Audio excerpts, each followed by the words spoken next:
Yo, what up? What's popping, y'all? Happy Monday to you all. It is 4:34 p.m. Eastern time here in the Northeast. Do y'all see me? What's going on, everybody? Happy Monday to you all. This is another installment of Steve's Kitchen. Yes, the kitchen is finally open for service. I hope all of you are enjoying your beginning of the week. Getting back to work, back to school. Thanksgiving's around the corner, right? Eat till you can no more, right? Then shop till you drop on Friday, right? If you will. But what's going on, everybody? I am the Prince of Peru. I am the Peruvian Fight TV extraordinaire. Lucky Charm Steve. I'm Steve. What's going on, everybody? What's going on? I'm here joined by a full house today. I literally today have a full house, yo. I literally today have a fucking full house. Joined here all the way from New York, from Tru Heel Heat, the one, the only, Romeo. Romeo, what's going on, brother? How are you, man? Kind of shitty. USA blew a lead earlier today against Wales. So, yeah, that put me in a sour mood. Put you in a sour mood, man? How do you think I'm feeling, bro? How do you think I'm feeling right now? Yeah. You are in a shitty Peru's mood not right even in it. Peru's not even in it. But, I had to go to plan B. And we're joined here by the good brother all the way from Detroit. He is the pride of Detroit, the one, the only, Big Mike. Big Mike, what's going on, brother? Nothing much, man. I know you're happy. I know you're happy. Yeah. Victory Mondays are always great. Not only that, just say it, bro. I know you're happy, man. I know you're. What happened yesterday, man? Yeah. The Lions beat the New York Football Giants. Yes. Congratulations, Big Mike. Congratulations. Had we done that bet that Roman wanted us to do, down 2 to go. Well, listen. One step at a time, okay? And we're joined here as well. Yeah, one step at a time. Yeah, one step at a time. And we are joined here by a guest here. He is from Fightful Overbooked, one of the up-and-coming rising stars in the wrestling media, the one, the only, Caden. Caden, what's going on, brother? Ladies and gentlemen, in case you are deaf, dumb, blind, stupid, poor, fat, or living under a rock, my name is Caden Lee, and I am the youngest, hottest, fastest rising star in pro wrestling media. I'm here. Look at that. Hey, let's get a round of applause. Look at that. Woo, woo, woo, woo. Yeah. So, fellas, it's been a crazy couple of days. Fresh out of Full Gear. Full Gear's behind us, a thing of the past now. Me and Caden were there live. And I got to say, overall, it was a fun weekend. It was a very fun weekend, to say the least, right? Caden? Yeah, it was a good time. They definitely needed the show, and I've been to multiple AEW pay-per-views at this point. This might have been like my 8th or 9th in person. This show felt different than the other ones. It was very well paced, well structured. The match placement on this show was phenomenal. Absolutely. Mike and Romeo, I know you guys watch from home. I know, Romeo, you did a watch along on your channel, on the Tru Heel Heat channel. What was it for you guys? Like just watching it from home and all that? For me, it was, I'm glad I didn't go to the show. I didn't really think it was all that great a show, honestly. Not worth a show for me going to personally. Yeah, and we'll get into that. Okay, we'll get into it. Yeah, we'll get it respectfully. We'll get it. What about you, Big Mike? I mean, it was better than what I thought it was going to be. If you watched our prediction show, we kind of crapped on the card heavily because of storylines and all that type of stuff and where they're going to go if certain things happen. And it was some surprises, but, surprises. I was going in at 0 and left pretty high. Left pretty high? Yeah, I kind of felt the same way. I went into it literally thinking about it. Okay, you know what? I hope they have a good show. I know for a lot of people out there, you got to understand, the media, the brawl out that happened, people leaving, people getting hurt left and right, suspensions, what have you. They need to bounce back, right? And I felt like for me, was everything perfect on the show? No, everything was perfect on the show. But I felt like overall, when it was all said and done, I thought they had a very good show. Mind you, I was there live, just like Caden was. I didn't get to rewatch the show. Caden, did you rewatch the show? I've just rewatched one part, and we'll talk about it when we get to it. There's one thing that I rewatched. Okay. Fun fact, I don't rewatch any show that I go to. I just don't. I'm like, all right, I was there, got to experience it. There was that, man. But can I ask Caden something? Go on. Because he said he's been to like 8 or 9 shows AEW. Like, where does this rank in the list? High, middle, low? Definitely higher up. Like, I'd rank it above. So for this year, I went to Revolution, All Out, and Full Gear. I'd rank it as my top of those 3. Look at you. Mira este. Went to Revolution. He went to Full Gear. Went to All Out. All I did was just the Forbidden Door. The AEW Gauntlet. Yeah, I got 2 more shows to go, 3 more to go to cross all them out of my bucket list, basically. But Brandon writes here. Probably never coming to New York again. The Forbidden Door of sports infotainment. What's up, guys? What's going on? What's going on, man? But overall, though, listen, you know, I had a fun time for what it was worth. Again, it's in my city. It's in the best arena in the country, the Prudential Center. Oh God! Come on!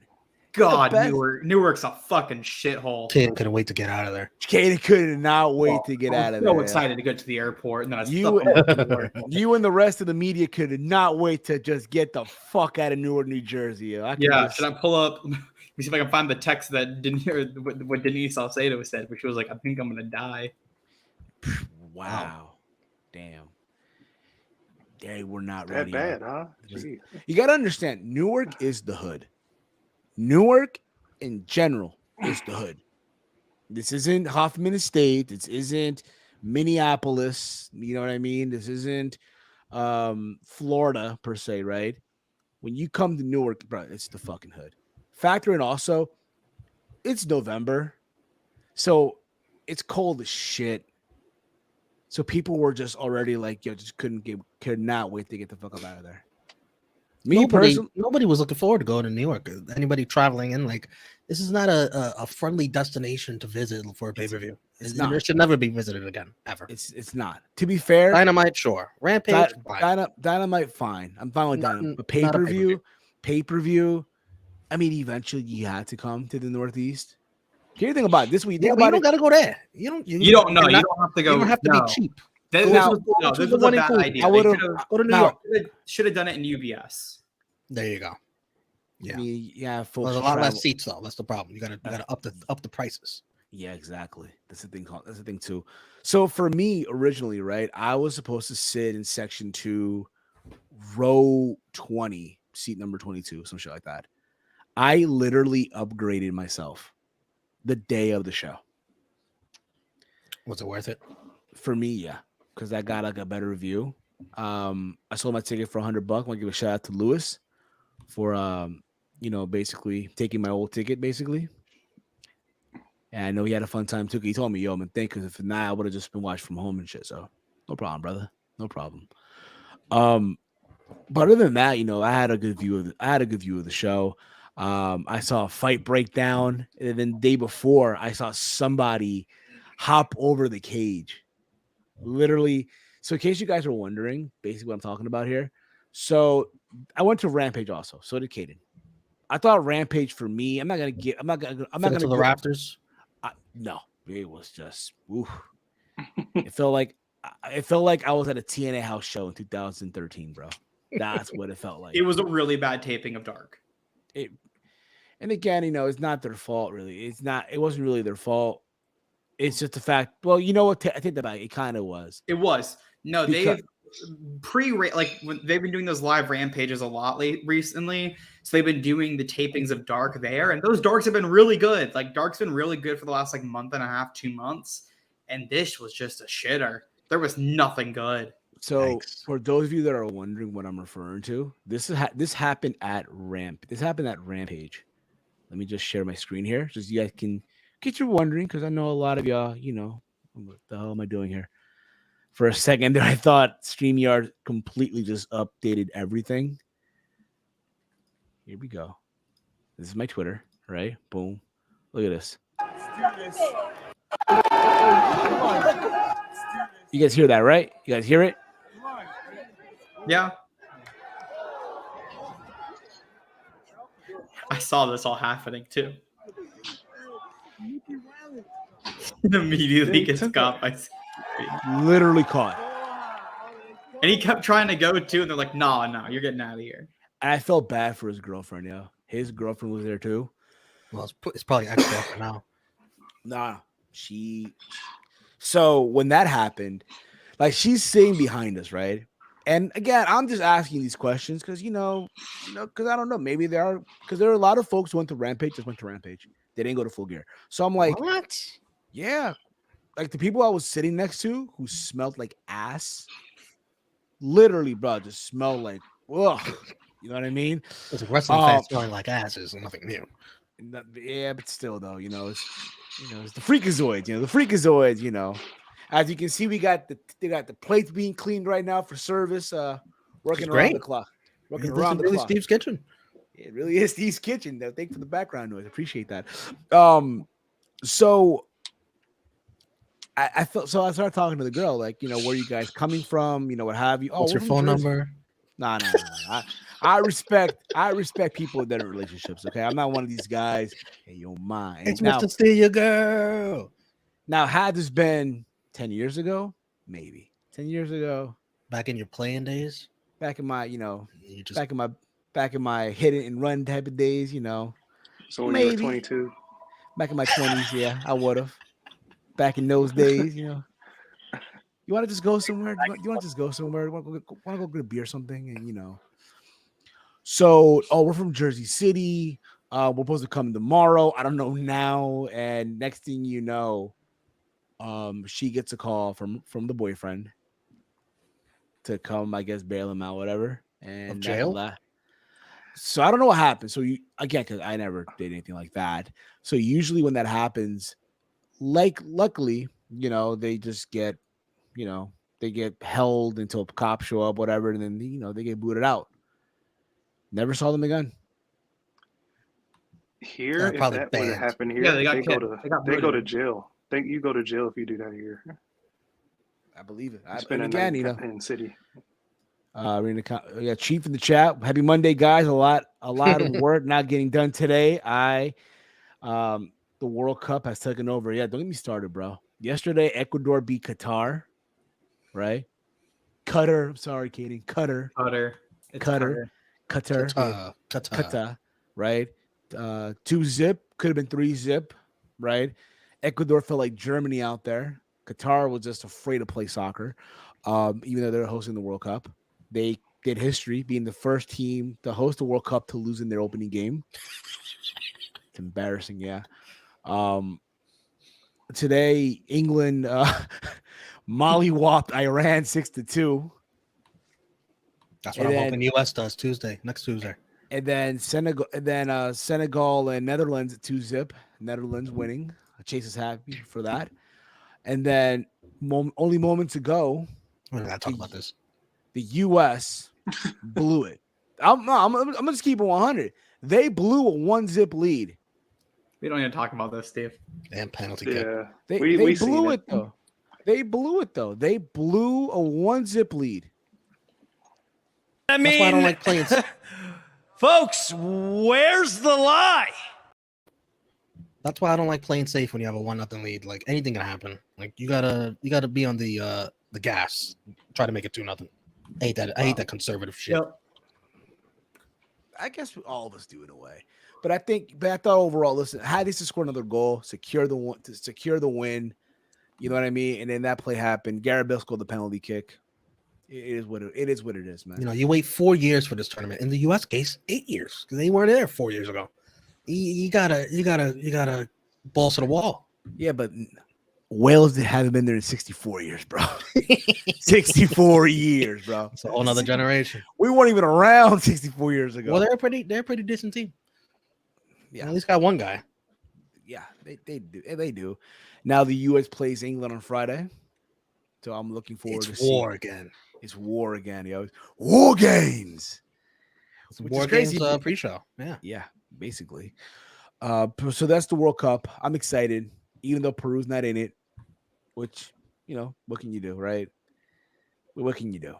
But at the end of the day, again, as a soccer fan, it's that excitement in the air, right? Granted, it's in November. Usually the World Cup's in the summer, right? But hey, I'll take it for what it is. I'll take it for what it is. Even if they're not selling alcoholic beverages, which is like got my alcohol here. Exactly. Don't worry. When the World Cup comes over here, it's a whole other ball game, yo. But Friday, it's on. We're gonna do a watch along on the Tru Heel Heat Sports channel. I hope Steve makes it. 2 p.m. Eastern. We're gonna make it 1776 again. Before that, beat the ass. We hope so. Let's hope so. But other than that, let's get back to Full Gear, man. I thought overall as a show, I felt satisfied as a paying customer who watched the show. I felt like AEW needed the show to bounce back. I just hope that they carry that momentum. Carry on my wayward son. Shouldn't have said that word, carry. Okay. Triggered me. Continue that momentum. Was everything great on the show? No. We'll get into it. Do you guys want to talk about the 0 hour? Yeah. Fuck it, why not? Danhausen. I'm gonna call him Danhausen. Danhausen, Orange Cassidy, Trent Beretta, Rocky Romero versus the Factory of QT Marshall, Aaron Solo, Lee Johnson, who I've not seen in a hot minute, and Nick Camarado. I mean, he's been on TV. Yeah, but I don't watch Dark. Come on, no one really watches AEW Dark. I watch Dark. Well, that's you and one in how many? But besides that, right? QT Marshall is like the most hated guy on that roster. I feel like for that moment. Did you get that vibe? I guess if CM Punk isn't fired already, or he's still on the roster, I don't know. Yeah, basically, yeah. He was getting basically no love in that building. They were just shitting on him, just booing him, what have you. For what it was worth, though, it was a fine little match. Nothing to go crazy about here, other than Danhausen. Darkhausen. Now I was like, that's gotta be Danhausen. Right? Used some teeth and got the win for his team. He was a mystery guy, by the way. Yeah. What y'all think of it? Has he done this before? Do you guys know this Darkhausen thing? In Ring of Honor, the teeth thing he's done before. I know that. Yeah, the teeth thing he's done. I wouldn't know. The dark version of him, I haven't seen it. I know he's done it before, but I personally haven't seen it. This is the first time that I've seen this. What is the reasoning for this? Does anyone know? Caden, do you know? They've been slowly, the last, I think 2 or 3 weeks, he's been kind of teasing a darker version of himself, which is what the original idea of Danhausen was. It was supposed to be a dark character, and then he ended up finding this goofier version. But it looks like he's not fully dark, right? He's still doing some of the goofy shit. It looks like he's trying to find kind of a middle ground there, though. Which confuses me. Yeah. Got to talk to your boy, Mike. Got to talk to your boy, man. That's your boy? Detroit native. Oh, he is? Yeah. Detroithausen? Yeah. Detroithausen. You better go talk to him. Listen, man, you better find the ground here, man, or something. But I don't know. We'll see. I'm just glad this stuff is away from Hook. No, I didn't see it. I didn't see anything other than like the last half of Eddie Kingston's match, so I didn't see it. Fair enough. Romeo, Caden, for you guys though, what's your thoughts about this? Just waiting for Danhausen to get there. That's all this match was. It was basically just to show off Dark Danhausen. So I didn't think of really anything here. It was fine. It was serviceable. Romeo? Yeah, I pretty much said my thoughts. I don't know what this Darkhausen's leading to. It still seems like Danhausen, just a lot more darker. That's really what's the difference. I don't know. I don't know either, man. I'm just glad it's away from Hook now. Far away from Hook. So from there we go to Ricky Stark versus Brian Cage in the semifinals of the AEW World Championship title eliminator tournament, basically, right? I thought overall for what this was, people went crazy for Ricky Starks, even though the night before he had a match against Lance Archer. Lance Archer, yeah. Hey, something just dropped. I'm putting it in the private chat because I can't say it, but just so y'all know. You know, All Please right. do. Please do. Please go on ahead by all means. Hopefully, it doesn't distract me. don't say anything though. No, I won't say anything. I won't say anything. Oh my god! Okay, maybe catch a body, Caden. I said that Hey. before I even read it. My Millennium Eye kind of had that feeling too. Per So my Ricky millennium- Starks and Brian Cage. So Ricky Starks and Brian. was fucking awesome. I can't focus now. I can't focus now either. Listen, man. I can't focus now either, man. I'll tell you, what he said basically was the chipmunk has pneumonia. That's what he said. The chipmunk has pneumonia. Keenan and Kel reference. But Ricky Starks and Brian Cage. It's crazy to think, Brian Cage at one point was a former Impact World Champion, right? And now here he is, just another guy on the roster, right? Look how the mighty has fallen. To think, 2 years ago he was wrestling for the world title. Yeah, but he wrestled for the world title when he first came in. That was really it. Exactly. He had that big spot during the pandemic, and then that's all he really did, and that's fine because I don't think Brian Cage is a main eventer. I mean, he's a mid-carder. Right. That's the thing too. Like when you bring all these guys in, you eventually just you find your writing on the wall. But again, remarkable guy, remarkable talent. You know what I mean? I remember him years ago in TNA being part of the X Division, like in 2014 and shit. Like, bro, that's not normal. A guy this size should not be doing all these flips and all that stuff. But it's beside the point. I kind of knew Ricky. You knew going in Ricky was gonna win. I just felt like the finish was a little flat. Like he just rolled him up and that was it. Yeah. He hit the Rochambeau. Yeah, which I thought was really impressive. My bad. My bad. I'm confusing it for the match. The match before that. From the night before. Yes, he hit the Rochambeau. But again, you knew he was gonna win. You already knew. Like saw us. I mean, that doesn't take away anything from the match being really good. Yeah, it was. It was a good match for what it was worth. I think when Brian Cage has been used recently, he's actually provided good matches. He's been I think like since this return, he's been very good. The Rochambeau looked impressive. It made Ricky Starks look like a big deal. Yeah, that was all. Like I thought they were just gonna go with the spear, like they did for Archer, because they just had him hit the spear. But he hit the Rochambeau. He hit it beautifully. It was really nice. Yes, I like Ricky Starks, man. And I hope that they use him more going forward. Yes, use your young talents that are on the ascension. Use them, push them, make them look good. Because there's some guys out there that you're using that have no business being used. We'll get into that. That's right. We'll get into that later on. But yeah, that's right. That's right, Tony. No more fucking around. Use Ricky Starks. Yeah. Which they are, right? They have him and Ethan Page in the final. On Two Wednesday. talents that should be used. Push, exactly. Get a spotlight on over some other talents. Exactly. What was your thought about the match? What was your thoughts about the match? I pretty much gave him. Good match. Yeah. That's how I feel about all the 0 hour matches. Is these were all fairly serviceable, good matches. And yeah, this one I thought was a really good match in the tournament. And they're getting over Starks as a babyface. Does Brian Cage stay or does he go elsewhere? He's got 5 months left on his contract, I believe. Maybe 6. I think it's up in April. That's it. Maybe maybe actually it might be up in because it was supposed to be a 2-year contract. He would have signed that late May 2020. It was supposed to be up late May 2022, but Tony used the third year option. So he's a free agent, I believe, around May. But I think Tony's going to keep him. Tony wants him for ROH. Yeah. But if you're going to keep him from ROH, I want to see him in the mix. Cage can either go to ROH or he can go to Impact. That's his choice. WWE won't get him. Yeah, they won't get him. They're not going to sign him. They're not going to sign him. Or hell, even Japan. He could. If he wants to work Japan, just go to Impact. Just go to TNA. Exactly. But you can work both. But I don't know if you want a stable income, you go to ROH. Family too. You know, you gotta move your family over there. You know, that's a lot. Yeah, that's another thing too.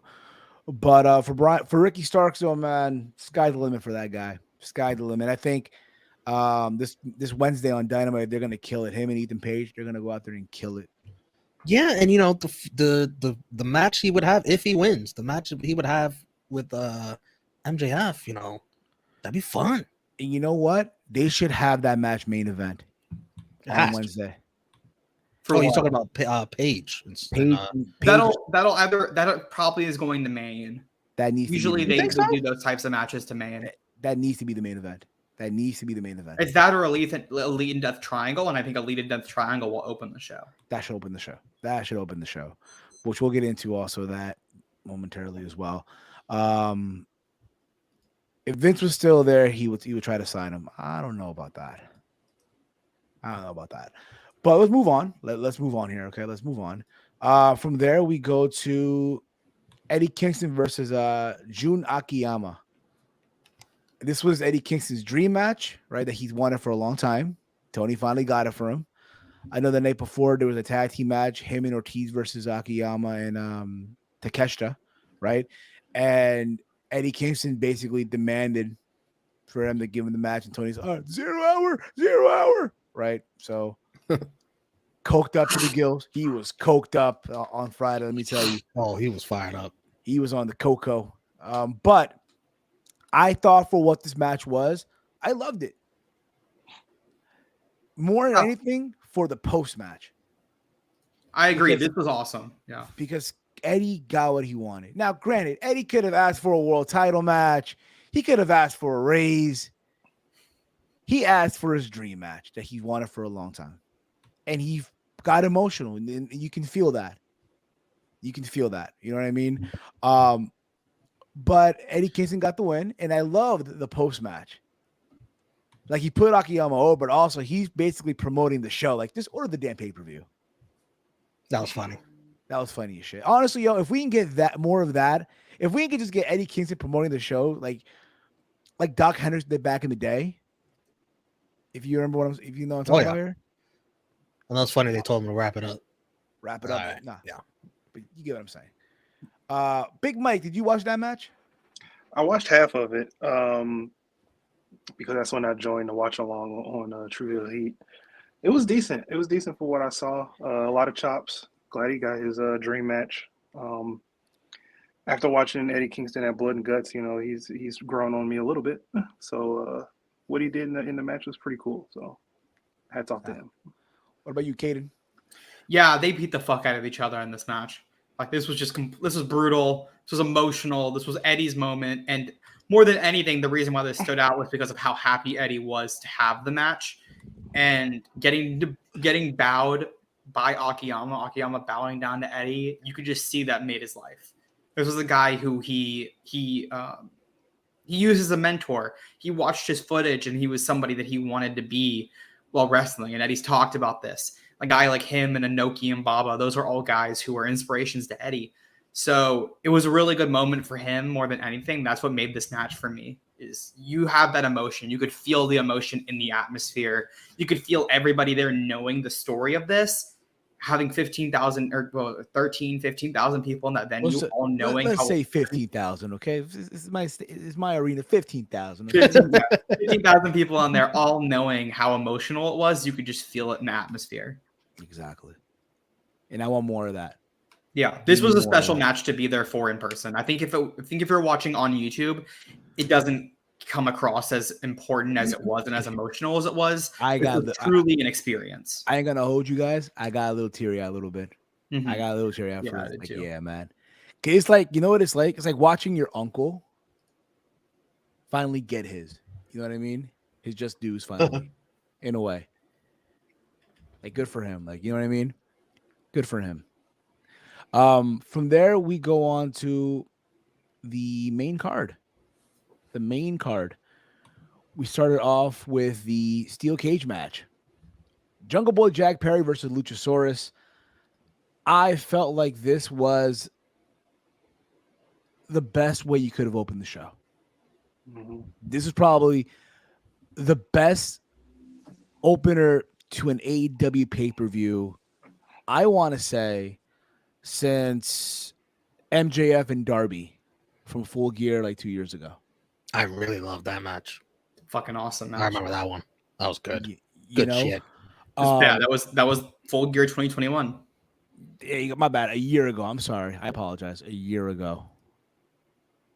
And I loved it. I thought, the blood, I was fine with it. That cage though just doesn't look that secure. No, it doesn't. I know people were complaining, oh, they left the cage, it should be over. Nah, like listen, they even said it's pinfall and submission. Yeah, you don't lose by leaving the cage. Yeah. You don't. You know what I mean? They use tables. Well, Christian, they set it up. Christian was the one. He had the key. He got the key. So. Yeah, Christian stole the key. All right. Yeah. He had the That key. pit pocket. Pit pocket the key, like it was nothing, almost, right? But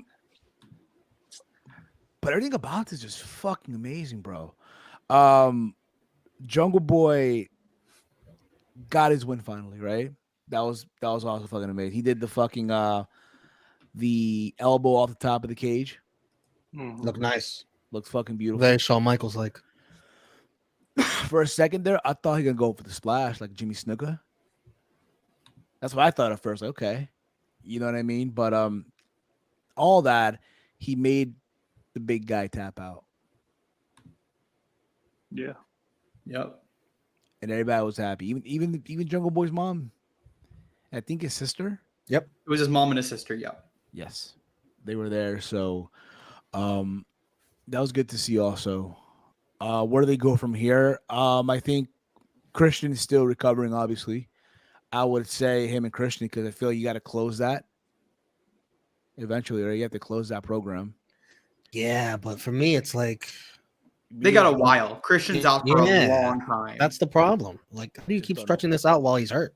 Yeah, I think from here you move on, right? You give You something have to. else for Jungle Jack Perry here, and you let him do like you can. I think it's fine if you want to take him off TV for maybe a month just to cool. You don't really. There's not a spot. There's not a spot for him on the card. That's the issue. When there isn't a spot for you on the card, he got a big win, yes, but I don't think he has that heavy momentum that other guys have right now. So I think it's perfectly fine if you want to go give him a month. He got fucking brutalized in that match. He's True. probably nursing an injury. I get what you're saying with that, but let's say he's not nursing an injury, right? If you take him out for a month, He's got to be banged up. But if you take him away for a month, what's gonna happen? He comes back. He's like, all right, I'm not gonna care anymore. He'll get a pop. But you want to just continue that momentum, though. Enjoy the holidays, Jungle Boy. Enjoy the holidays. Yeah, I can eat bring your you back turkey. after the holidays. Come back after Thanksgiving. The thing is, Steve, what After the New fuck are Year's. you going to do with him? You're not going to put him up against MJF, right? You're not going to put him up against Samoa Joe. Not right away. Eventually, that could be a program down the road. Down the road, but you're not going to do it now. I think what you do is you maybe take Jack off until maybe Seattle. You bring him back around Seattle, and then Christian won't be cleared by winter is coming. He's out for another 4 to 5 months, I believe. Yeah. So I think you just take Jack off TV for a little bit. You bring him back around Seattle. You give him a feud with some heel. I don't know who you would do, but you give him a feud with a heel that's not Luchasaurus, who's also nursing an injury, or Christian, and then you set up Jungle Boy and MJF for Revolution. I got bigger plans. Like sometime eventually, you have to do the 4 pillars match with all 4 of them. I think what better time now with MJF as double or champ? nothing. That's got to be double or nothing. Eventually, you got to do it while you can. That has to be double or nothing. That's I the think perfect time to do it. think double or nothing. You go another direction, but we'll get. You got to do it somewhere. You got to do it somewhere, and do it now while You MJF have to do it. because You have MJF to could do win it. that match. Yes. I don't know. You have to We'll do see. it. Yeah, we'll see. We'll see. Big Mike, your thoughts on the match, bro? I thought the match was good. I thought it was a good way to open the show. I don't know if you guys felt that way inside of the arena when you guys were watching it, but I know watching it at home, it got it kind of felt like it was like outlined of a like Bad Blood '97, the Hell in a Cell. If you guys caught that vibe from it.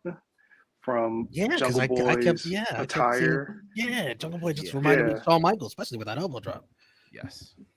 Yeah, an ominous figure versus a pretty boy, and everything that's been going on. It's just reminded me of Bad Blood '97, and them fighting outside of the ring, him getting busted open, it just reminded me so much about it. I thought it was great. I thought the dive off the top was great. It looked kind of weird from one angle, but another angle he nailed it. But yeah, it was good. It was good. I really enjoyed it. Yes. Romeo, but for you, bro? Fun match. The blood was great. Jungle Boy looked like a star. I love that he won clean. I love that he got a tap. Yeah, my only concern, great job opening the show also with that. Yeah, my only concern is how do you stretch this out with Christian still hurt? And I like Caden's idea of just, give Jungle Boy like a month off at least.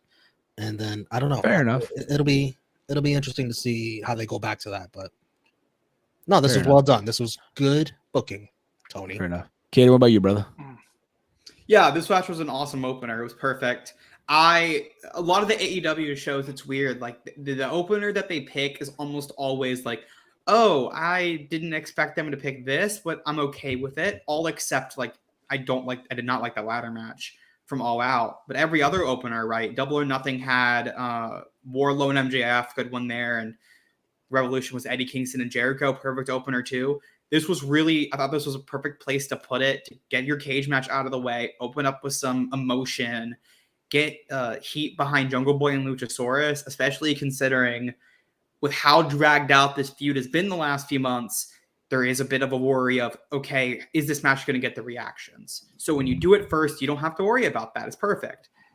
That elbow drop from the top of the cage was fantastic. I really liked them going out of the cage because they've never done that in an AEW cage match. They don't ever leave the cage. They've done some stuff sort of with the cage door being open a little bit and some interference from the outside, but this really solidified like, okay, you're leaving the cage definitely does not give you a win here. We can go out of the cage and still have a good match. Like Hell in a Cell does that same thing where you can leave the cage and come back in. I like that being used there. Perfect. This was awesome. This was another AEW does not do bad cage matches. They're always awesome. They don't. This is another great one. I'll give them that. They made Jack look awesome here. And I like how their cage is designed. I love the design of this cage.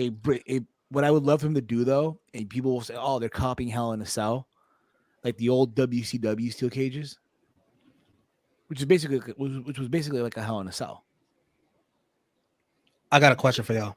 And we don't got to spend a lot of time on it. You could just really quickly answer it.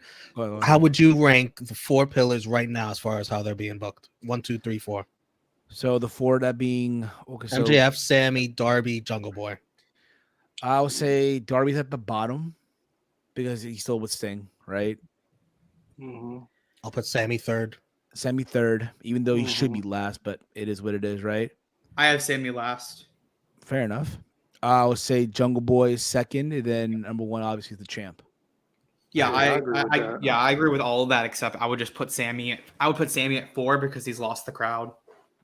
He lost everything, but he lost. Well, he gained something, of course, but Yeah, but he lost everything else. Yeah, he lost everything else. SP3's in the chat here. Jungle Boy probably had his best babyface performance next to his time limit draw with Jericho and Omega match. I forgot all about that, yo. A lot has happened. It's like you just forget. But I remember. Well, that Jericho time limit was forever ago. Yes, and I remember that's like the first time he spoke. Yeah, that was just December 2019. Yes, and so that was such a long time ago. I don't even remember the Omega match. That was a pandemic show. Yeah. The end of the pandemic. That was the last pandemic flies, show. Man. Time flies. Time flies, bro, when you're having fun. It really, really does. So let's move on here. Let's move on. We go from there. We go to the Death Triangle versus the Elite for the Trios title. I love the Elite entrance, right? Mm-hmm. I love the song. I downloaded it on my iPhone on Spotify, right? Yesterday I was driving. Good job. And I blasted, right? I was blasting the song, driving down, right? Because again, when you do an L ride, right? When you smoke your blunt, you're driving your car. I think you're talking about the L train. No. No. It's a good song. No, it's a good song to jam to. Yeah, it was cold as shit. Had the windows down, but fuck, it's a good song to jam to. I love the match. I loved, again, it got a big pop, right? Yes, there was the fuck CM Punk chant, which Caden went crazy for, right?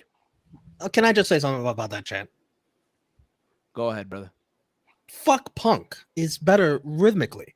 Fuck Punk. Fuck Punk. Fuck CM Punk. That has no rhythm whatsoever. But what do you expect from a New York crowd? What do you expect? You can't expect it too much. Jersey, but yeah, I get what you're saying. New Jersey, brother. New Jersey. Fuck Punk. Fuck Punk. Fuck Punk. Fuck CM Punk. There's no rhythm. But the thing is, you say Punk. I judge Punk, chants very harshly. But you remember, the Punk is also a music genre, right? So it's like, you really just can't say fuck Punk. You know what I mean? Like, fuck CM Punk. Fuck CM Punk. Fuck. I guess you want to be specific. We know what fuck Punk means. Though. It rolls off the tongue, though. It rolls like, awful. I guess. I guess. I know today on Being the Elite, Brandon Cutler posted the clip of the crowd chanting that. It is what it is. We know who the editor is. Yeah. However you want to do it, it is what it is. Right? So the match itself, it was basically what you would have seen in Reseda. Basically, what you would have seen in Reseda, you saw it here. And I'm not saying that in a bad way. I thought they went out there and they killed it for what it was worth, right? Leading up to the match, right, Pac wanted Rey Fenix to use the spike, right? To cheat to win a little bit, right? The hammer, yeah. And Phoenix wasn't having it, right? He was hesitant at first, right? Very hesitant. But near the end, he's like, fuck it, I have to use it. Fuck it. No more fucking around, right? Hit the spike. You can tell he was a little regretful about it. Like, he kind of felt bad about doing it, but he had to do it anyway. But Pac celebrated like, oh my God, like his son just, when you're, that parent that watches their kid play a sport and they score a goal or they score a touchdown, they score a basket, right? That parent goes happy, like, yeah, you finally did. I'm proud of you. Like that almost. That's what he felt like, right? But in my opinion, the right trio won. Would you agree with that? Well, knowing what we know, what's coming next. Yeah. With this best of 7. Yes. Yeah. So listen, they're both going to win. It's going 7. I know I said, who asked for this, what have you on Twitter, at Heel Steven, by the way. You had a day to sleep on it. I asked for it, Steve. I saw that and I flipped my fucking mind. Again, I was taking my L ride, or I was, and I thought about it. You know what? Fuck it, yo. Yes. No. Hear me. Listen, it's going to be fun all the fuck you want. Yes, by the time we get to match 3 or 4, it's like, all right. No, it's not. Because not maybe for they me. add stipulations. No. Maybe they start switching it up. They're gonna do tornado something. tag, They're steel gonna stage. I think the last one is going to be there you go. They're going to 7. The last one is listed as being January 11th in Los Angeles. So ladder match. I think a ladder match is perfect. That's what you need to do. I think we'll probably get a no DQ at one point in here. I think we could see a tornado tag, which is pretty much a no DQ anyways. Do a steel cage. You could do it. 3 single matches, 3 trios trios matches, and 1 tag match. This was the first time Rey Fenix pinned Kenny Omega. Yeah, he cheated, but yeah. He cheated, but listen, man, you got sometimes you gotta do what you gotta do to keep the titles. I like that aspect of the match. Yeah, I like that aspect of the match that we're leading up to it that, Phoenix just gave into it. Just gave into it. This is what I said that Phoenix, I thought it was going to be that the Elite would win and then Phoenix would turn, but I like that it happened in here. I like that they kept the title in Death Triangle. It was unexpected and everyone was expecting the Elite to win. Like everyone went into this shit like. But you tell me it's a best of 7? I'm fine with that then. Even then, like if it wasn't a best of 7, I would have been fine with this. Yeah. I like when things happen that are unpredictable, but that doesn't mean that they're bad. Like the Elite, everybody expected the Elite to win, and I think everybody would have been happy if the Elite won. But this is one of those things where, like, if Luchasaurus had pinned Jungle Boy, I would have been kind of pissed. But Death Triangle winning here the way they did, I thought it made perfect sense. It kept them strong because they won dirty. It makes sense with the story that they're telling, and it was something that nobody expected. And then the other thing I want to talk about is Carry On My Wayward Son was fucking awesome. It was. It was so good. The way that they timed it Great with pop. Great Don't pop. You Cry No More. And then everybody, like, they did like the muscles and then the bang at the same time. Then the lights came up. Amazing. I've seen this entrance about 50 times at this point. I watch it every hour. I put it on and it makes me smile. Awesome. This was such a good match. This is probably in my top like 5 or 10 of the year easily. I ranked it a 10 on Cage Match. That's a perfect 5 for me. On the Meltzer scale, I'm giving it a 5. I'll probably give it like a 5.25 or a 5.5 if I went over, but I don't go over. I stick at the 5. Yes, you're safe. So, you know yeah, what's crazy? I don't go over, but this was one of the best AEW matches of the year. This was the best trios match of the year. It's up there. It's up there. You know what's crazy? I give it 5 stars too, but like I feel like they sort of even held back a little bit, even though it was 5 They stars. did. They Yes. could go even more. That was something I noticed. There was no "You Can't Escape." He went for it but didn't hit it. There was he went for the Katara Crusher but didn't hit it. I don't think he hit another. I think he hit one V trigger. There was no One-Winged Angel. Nick Jackson didn't do his usual hot tag. He did a hot tag, but it wasn't the normal hot tag. It was a variation of it that was a little bit more boring than like the one where he does that "You're gonna die" kick where he like yells like "See ya" and then does the kick. There wasn't that at all. There was no golden trigger. There was no BTE trigger. I didn't see there were a few more, like there was no indie taker. A lot of like the moves that you would usually see were not hit in this. No fear factor. And that's crazy. You could still have 5-star match. I don't think there was any Canadian Destroyer either by Penta. That's crazy. Yeah. They left a lot on the table, which is something I noticed while watching. And now that they're going to do a best of 7, they have all of these moves that now they can pull out that they didn't use here for a reason. They did not use the fear factor, did not use the indie taker, did not use the BTE trigger, did not use the One-Winged Angel. So you have all these finishing moves that they can still use. And like they didn't actually use a finishing move here. So you have all of those for the next 6 matches. Yeah, facts. I give this 5 stars. This was my match of the night. Yeah. I love the best of 7 idea. I think these 6 can absolutely work with that, make them feel different. I trust them. I do want to see some stipulations in that best of 7 though, just to make it fresh when you get towards the end. The hammer thing, I was fine with that storyline of it. But the commentary seemed very confused. I don't know if it was Tony Schiavone or somebody. Thank God I didn't listen to commentary for this fucking show. They were like Phoenix, you know, he doesn't look like he wants to use a hammer, but he was smiling. It was like it didn't make any sense to me. Reading SP3H in the chat. I know Meltzer is going minimum 5.5 for this one. My highest rated AEW match of the year. Penta did a Destroyer, but that's a great point about all the moves they did. He can hit the now he can hit that over the top rope Destroyer onto the crowd. Oh yeah, it's gonna get better and better. And I noticed that the only week that they don't have a match is the Wrestle Kingdom show. And there's another one. They don't. There's 2 weeks. Austin, because I'll be at Winter is Coming and I'll be at Holiday Bash, and I'll be at the Austin show, and that's the only show where I'm not going to be able to see them. You all expect the Elite to win the best of 7? Yeah. Yes, I think it's gonna happen. Yes, but it's in LA. It's in Los Angeles at the Kia Forum. They have to counter advantage. You know what? So you can literally, like the theme song, right? It could be like the credits to the ending of a movie. When you think about it, right? I mean, it could, but you know, it's like they're coming out to they going, used it right. It's like they're going. It's like they're going out of the ring, and that's when it ends, and then you play the credits. The other thing I was wondering is, I think it maybe could go 6, just because. Do you want to do this? And then in between 6 and 7 is when you have Kenny Omega and Will Osprey. Do you want Kenny Omega going to Japan to do this? Because I think Kenny's going to lose. I think likely he will. I think Kenny's losing, which we'll get into in a little bit as well. So do you want Kenny losing in the middle of this? Yeah. What do you mean by in the middle of this? What do you mean? In between match 6 and 7, if it's going to 7, in between 6 and 7 is when Kenny's in Japan for Osprey. I think Kenny's going to take the pin to Will Osprey.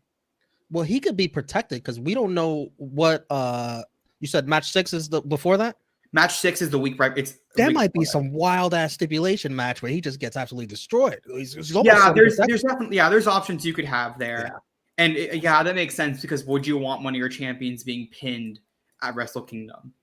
Because he would be a champion. He's going through a best of 7 war, and in between that, and towards the end of that, he's got to face Will Osprey. That sort of protects him. This is fucking awesome. I'm so happy. Yeah. I love this. Right. When people were shitting all over, I was like, "Fuck all y'all. This is made for me." Hey, let's move on here. Let's move on. We go to match number 6. Wait, did you get Mike's thoughts? Well, I thought we were all just talking. Mike, I agree with everything everybody said. We can move on. There's nothing nobody didn't. Because I feel like we're all just talking. I feel like, in a way, that's like we all get our points and stuff like that. Cool. Yeah. Instead of me asking Mike your thoughts, Katie your thoughts, you know what I mean? I just want to make sure because it's an important match. For sure. From there we go to the next match here. This is for the TBS Championship. Jade Cargill versus Nyla Rose. Listen, I said this in the predictions. This was the match where I was gonna go hit the bar. Wow. You don't respect women's matches? Is that one? I went to the merch. I went to the merch stand. Wow, both of you. Listen, I'm watching the match right now because I didn't watch it. Pathetic. Listen.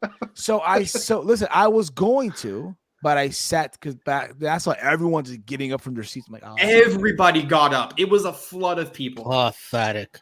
I'm like, it's over. So that's fuck it. So I was like, fuck it. I'm gonna stay for this match. I'm gonna stay for it. I'm already here. Fuck it. See, everyone had the same idea, and you're like, yeah, but you didn't have a choice. You just didn't want to stand in the lines and miss too long. Look, I got my T-shirt without really waiting in a line, so I'm happy. So what T-shirt you got? Just says Full Gear. It said I was in New York and I survived. On the back it says I was there, and I'm like, that means I survived New York. But put tape on that shit. I survived. I survived AEW Full Gear in Newark. I survived Newark, New Jersey. I survived Brick City. So, that was a good powerbomb. So, he really is watching the match right now. Here's the thing with this match, right? I have it on 1.5 speed. Here's the thing. I love the fact that we're finally giving Jade Cargill a level up in competition, right? Yeah. We say what you want about Nyla Rose. She's a former champion, right? Mm-hmm. So you want to give her, in this case, Jade, who's been beating up, everyone on the roster, right? That you're not going to be using for the other belt, right? Mm-hmm.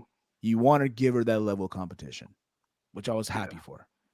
And it was needed. It was needed just to see where she was at, because now she's still green in the ring, but yeah, she is. It's going to make her progress faster once the level of competition increases. Yes. I thought, again, I said this before and I'll say it again with Jade Cargill. Less with her is good. Mm. You don't need her doing Joshi Pro. I don't need her to do. I fucking disagree. No. Listen, she does. Just the way she's presented, she doesn't need to do the Joshi Pro style. She doesn't need to have these 30-minute bangers like everyone else on the roster does. She doesn't need to. She can go out there, have, let's say, a 10-minute match, and it can be good for her style. Right? That being said, like Mike just said, she is still green, but she's progressing. Did this match blow my hair back? Oh my God, I'm crazy? No. To be honest with you. But I thought for what they did, I was fine with it. What about you guys? I know Kane's still watching the match, but I'm just watching the ending of the Ring of Honor match because I wanted to make sure that this ended the way I thought it did. So let me go since you're still watching. I had higher expectations for this match. I honestly thought this was going to be the best women's match of the night. Honestly, really did. No, I really did. But it was all right. It was okay. Listen, Jade. What was I going to say? Did she get hurt? That's what I'm thinking because she put out a tweet saying, and I'm not reporting anything. No one fucking come after me for this. No worry. Put out a tweet saying you ain't there yet. You're not there yet. You're not there.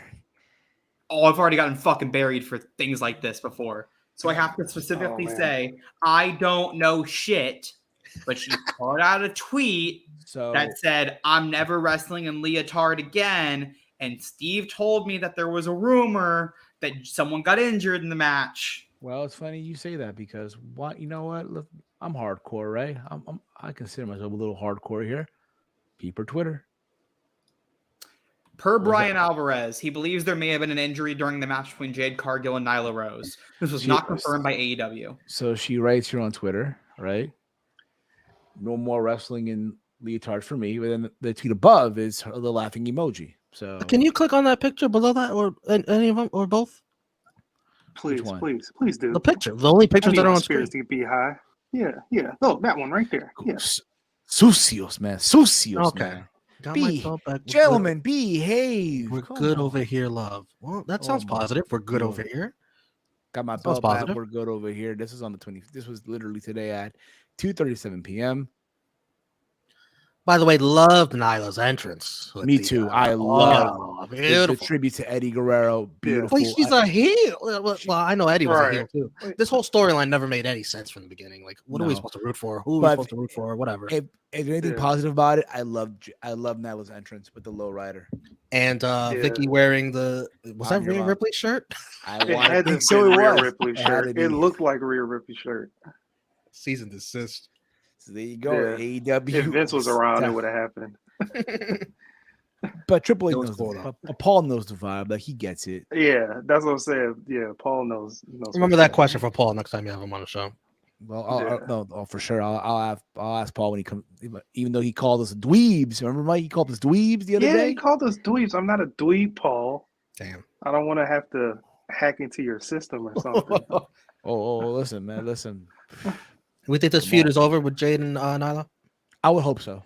Yeah, I would hope so. hopefully. But I feel like for Nyla, again, I'm happy that she went up in competition What's with next? someone who's a former champion. Oh, yeah, who do you think is next? I said this before. For me, I feel like Jade is the future of that division. When it's all when the dust is settled, she's the future of that division. Right? The way she's presented, the way she's marketing all that stuff.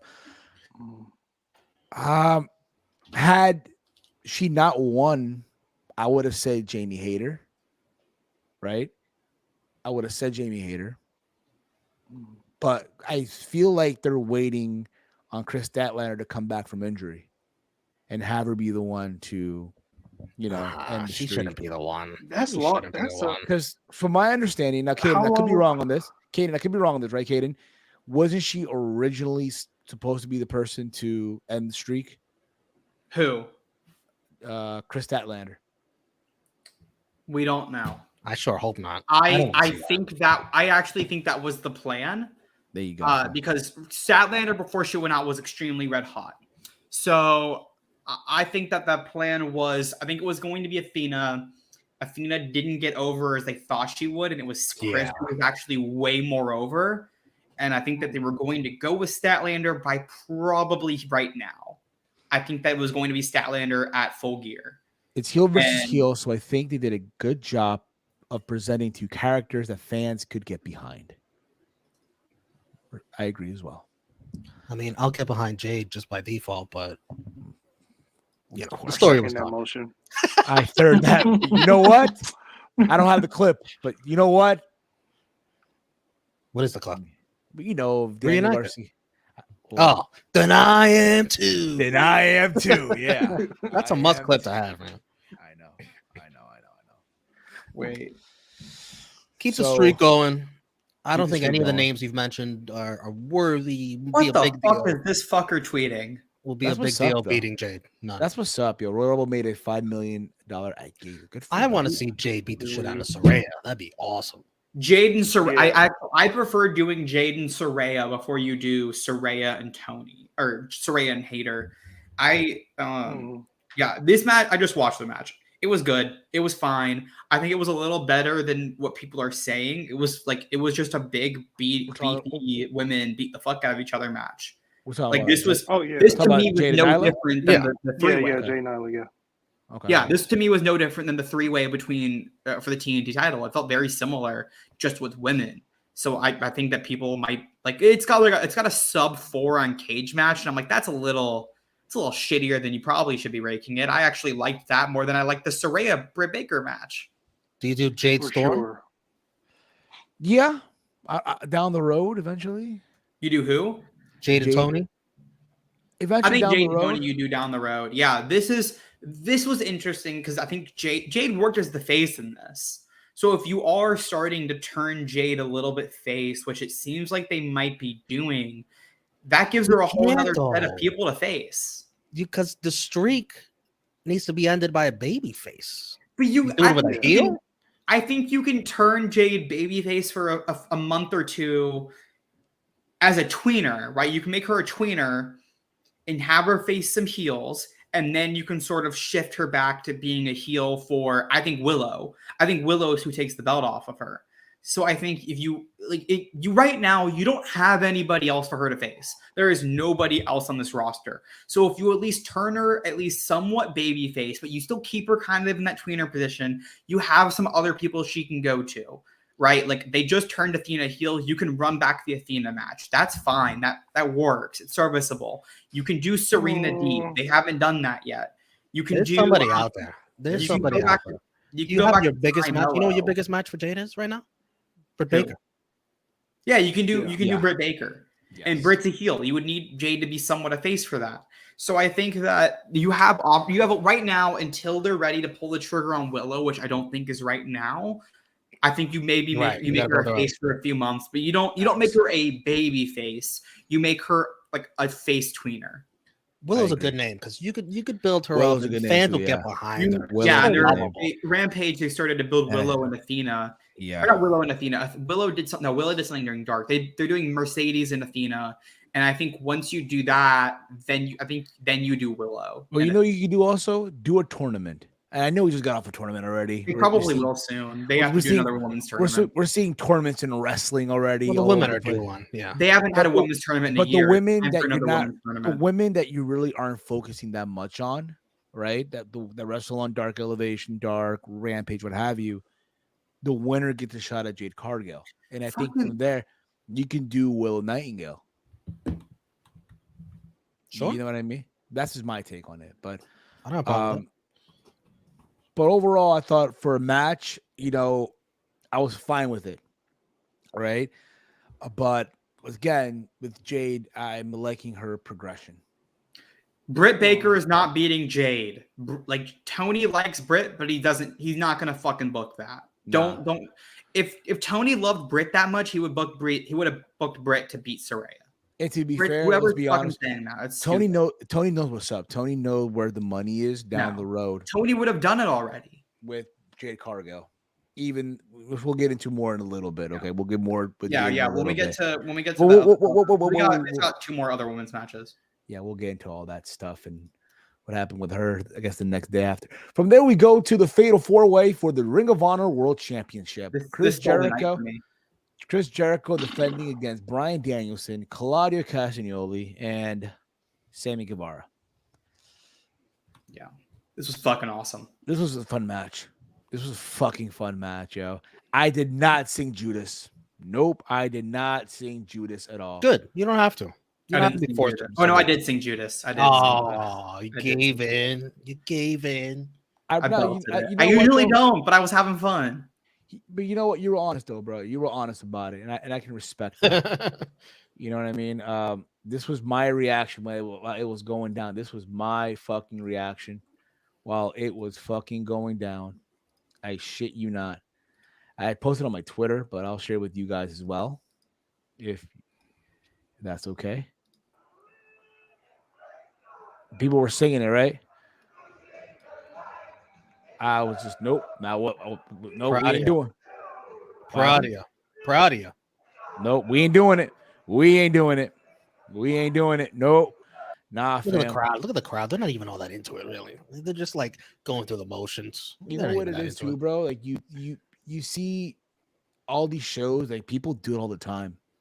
Eventually it gets faded out. Like I remember when he was doing the whole 5 stage with MJF, when he had to face MJF and they couldn't play the song, people were singing the lyrics. I thought that was amazing, right? But when you do it every single week, every single show, like at Rampage, right? When they brought him out to because he does commentary, right, for Rampage. You had a half-empty Prudential Center singing Judas. Like, bro, what the fuck are we doing? What the fuck, you know? If you're gonna sing it the next day when it really fucking matters, right? I thought this was a fucking fun match. I thought Sammy did not deserve to be in this match. But I love the little plot, though, where eventually Jericho and Sammy got into it. Right. I thought that was great. I knew going in Jericho was going to fucking retain. Yes. Right? Let's be honest. Y'all talk. I have to do something. Yeah. No problem. All right. Take your time, brother. Refreshing an arrest Well, thing. this was from our predictions. This was a lot of our least favorite match going into it. But the match was fine. I enjoyed the match, but there were people that should have been in this match that should have been in here, and people that shouldn't have been in the match at all because of different feuds. They put off a lot of things just to put people in this match. Yes. Would you like to name them? You Yeah, know, and I Yuta. will. Yeah, Yuta, Garcia. That's the only two I can think of right now. Yeah, well, that's fine. That's more than enough. Yeah. Yeah. Either take And two it's people just- out or add them. I don't care. Yeah. Those two should have been in this match. They were in the story.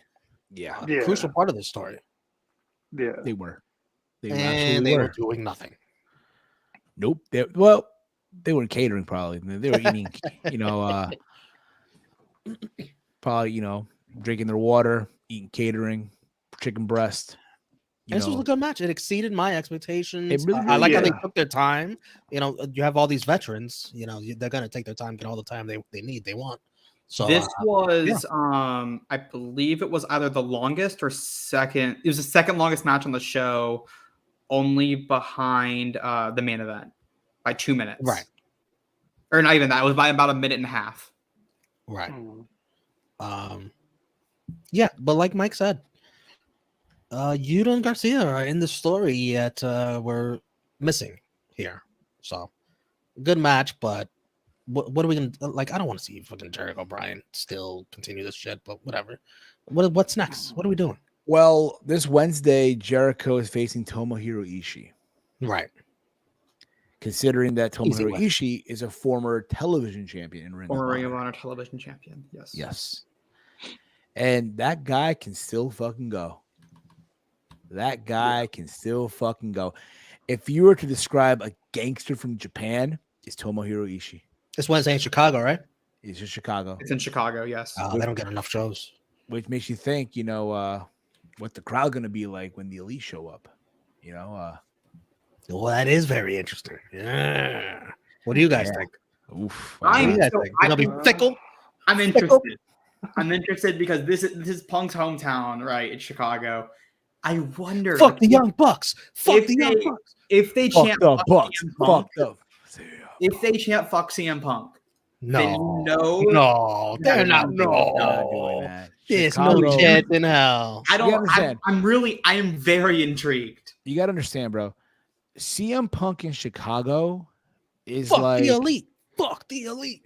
It's Fuck like the Elite. it's like Brett in Calgary or in Montreal. Yeah. Well, Brett in Canada I was Canada. thinking that same thing. or Piper in Portland. Piper in Bizarro Portland. World for the Elite. Bizarro World. They'll get booed. They probably will. But now, if they get cheered, how do they get cheered? Fickle. Bring out Colt Cabana. Bring out Colt Cabana with them. Yeah. Fick. But I'm Well, gonna that's the judge arena, Chicago. Arena is the arena where Colt Cabana debuted for AEW, yes. and that's where they're going I am to be. going to judge this Chicago crowd harshly. If you cheer the Elite, you are fickle. Fickle. You need to support your guy. CM Punk, you supported your guy all this time. You can't turn on him. You can't. Right. Sorry. It has to be Bizarro World for the Elite. This will be the place where they are just absolute fucking heels. Like, that's it. Nobody's cheering for him. It has to be. It has to be. It Absolutely. has to be like Shawn Michaels in Canada. Safet Racer Sammy doesn't earn a title shot. Well, Chicago being sold out on Wednesday. Is it sold out? are they already? sold out? I don't know. What has WrestleTick said? Have they? I'll mentioned check it. anything? Please do, Caden. Thank you. Yeah, I'll check WrestleTix. Thank you. But back to this match, though, man. I mean, for Jericho, I want to believe come Final Battle. Because think about it, they're doing Final Battle in a couple of weeks. He has to defend that title. Against who? That's the thing, because we don't know against who. They have 1,000 tickets available still. And that was of last night. Sounds like a lot. Like a lot. It's about a sixth of the crowd is not sold yet. Yeah. Who should face Jericho at Final Battle? Samoa Joe. I mean, I don't know about that. But it's not going to be. I thought Joe was Yeah, going to but lose. Joe's doubling down as a heel. I thought Joe was going to lose last night, and they were going to do Joe and Jericho. But I would say if you can bring him, if you can, because again, we don't know really what's the stats. But again, if you want to do like a former champion, right? We don't know what his condition is. We don't even know. I already know who you're going with. No Who? way. Don't say Who? it. He's saying Nigel McGuinness. Don't say it. Oh, come on, man. I'll go say Austin Aries. Bring out Austin Aries, yo. Fuck off. You bring out Austin Aries. Nobody's buying that. They You bring played out, this. I will be at Final Battle. If they bring out Austin Aries, I'm leaving. You're selling your ticket? I won't. No, I'll be there for the whole show except that match. I'll leave. No, you can't. I refuse. I refuse to watch Austin Aries. No, it'll probably probably right now, probably Christopher Daniels. I was thinking No, Joe. you can't do that either. That's terrible. Yes, you can do That's Christopher terrible. Daniels. That's your main event? Nobody's Yes. buying that. Nobody's buying that. Come on. You'd People will be yeah, surprised. no, People it's bought still, worse. like, but then who else do you People have fucking bought do? worse. I'm asking you guys, but I'm You telling do- you a no to that. You do Brian Part 4? God, I don't want to see that anymore. Exactly. That's the only the other name you can do is Daniels. There's nobody else. You're not going to do Matt Taven. Oh, Hey, fuck the Matt Taven. Taven. Yeah. You're probably doing FTR versus the Kingdom. Honestly, honestly, if you could, and I don't know what's the relationship going on. Well, obviously not the Tony Owens Ring of Honor, right? But if that forbidden door was still open, I'd do Eddie Edwards. It is open, but no, you don't. No, you wouldn't do that. That's stupid. Eddie's still a heel, right? Yeah, an Impact. Eddie's still a heel, but nobody's gonna fucking buy a pay-per-view for Edward Edwards. Well, nobody's buying it for the other names you mentioned too. Davey People will Richards. buy more for Christopher Daniels than Eddie Edwards. No, they're not. Fuck yes. Davey Richards. Come No. on. Really? Hey, we're comparing Christopher Daniels versus Chris Jericho comparatively to fucking what Jonathan Gresham versus Claudio Castagnoli. Jericho and Daniels is a bigger match because we've never seen it. Jay Briscoe versus Jericho by No. You took it out. I was just getting ready to ask. Wasn't one of the Jay Briscoes Briscoe, world champions? baby. Jay Briscoe can't be on AEW television.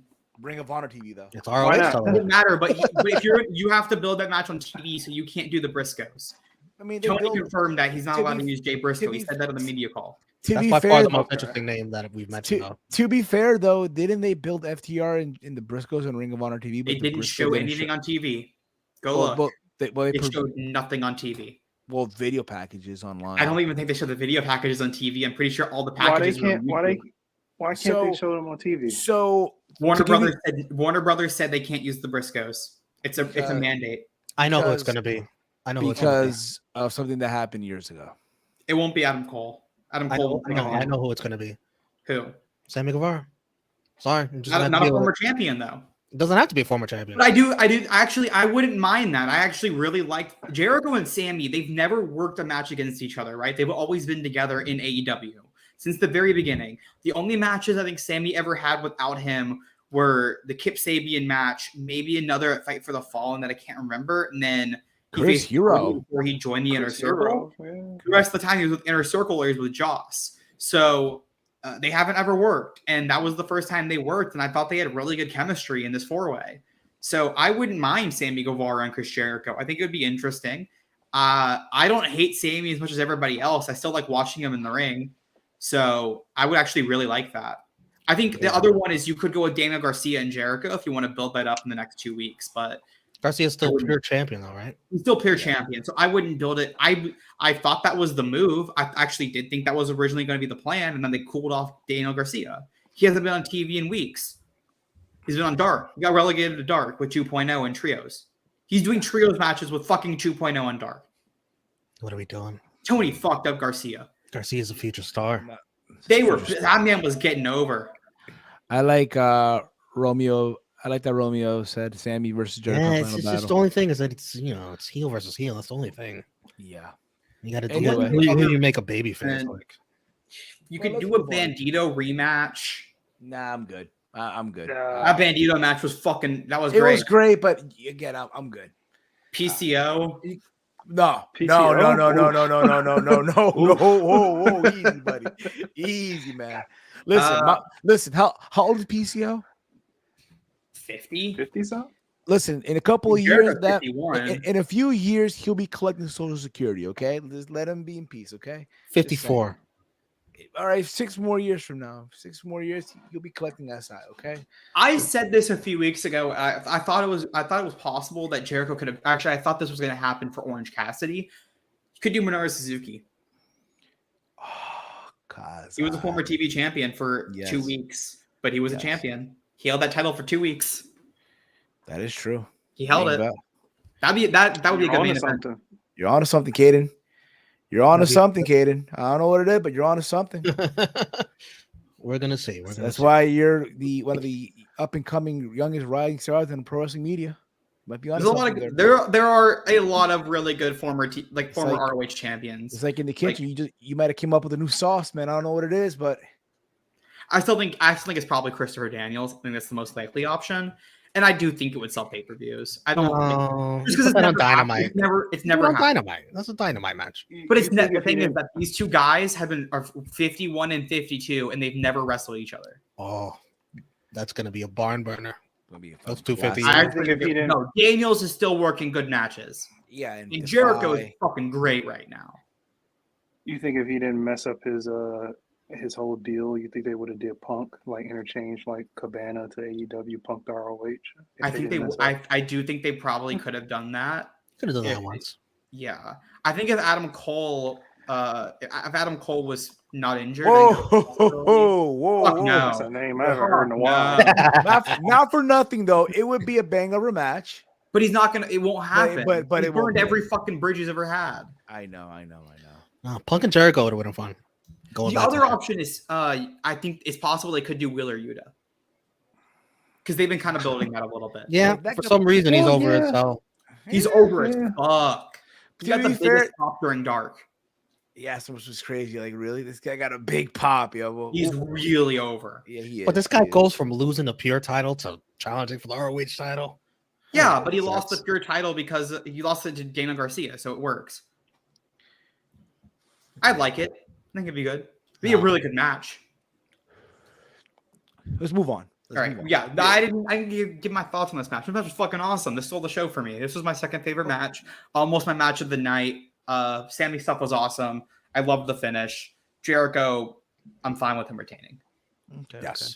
I don't give a the next match I don't give a fuck about. I did not like this match. Yeah, I feel the same way too, though. Really didn't like this. What is the next one? It surprised me, but it's still Saraya the participants. Saraya and Dr. Participants.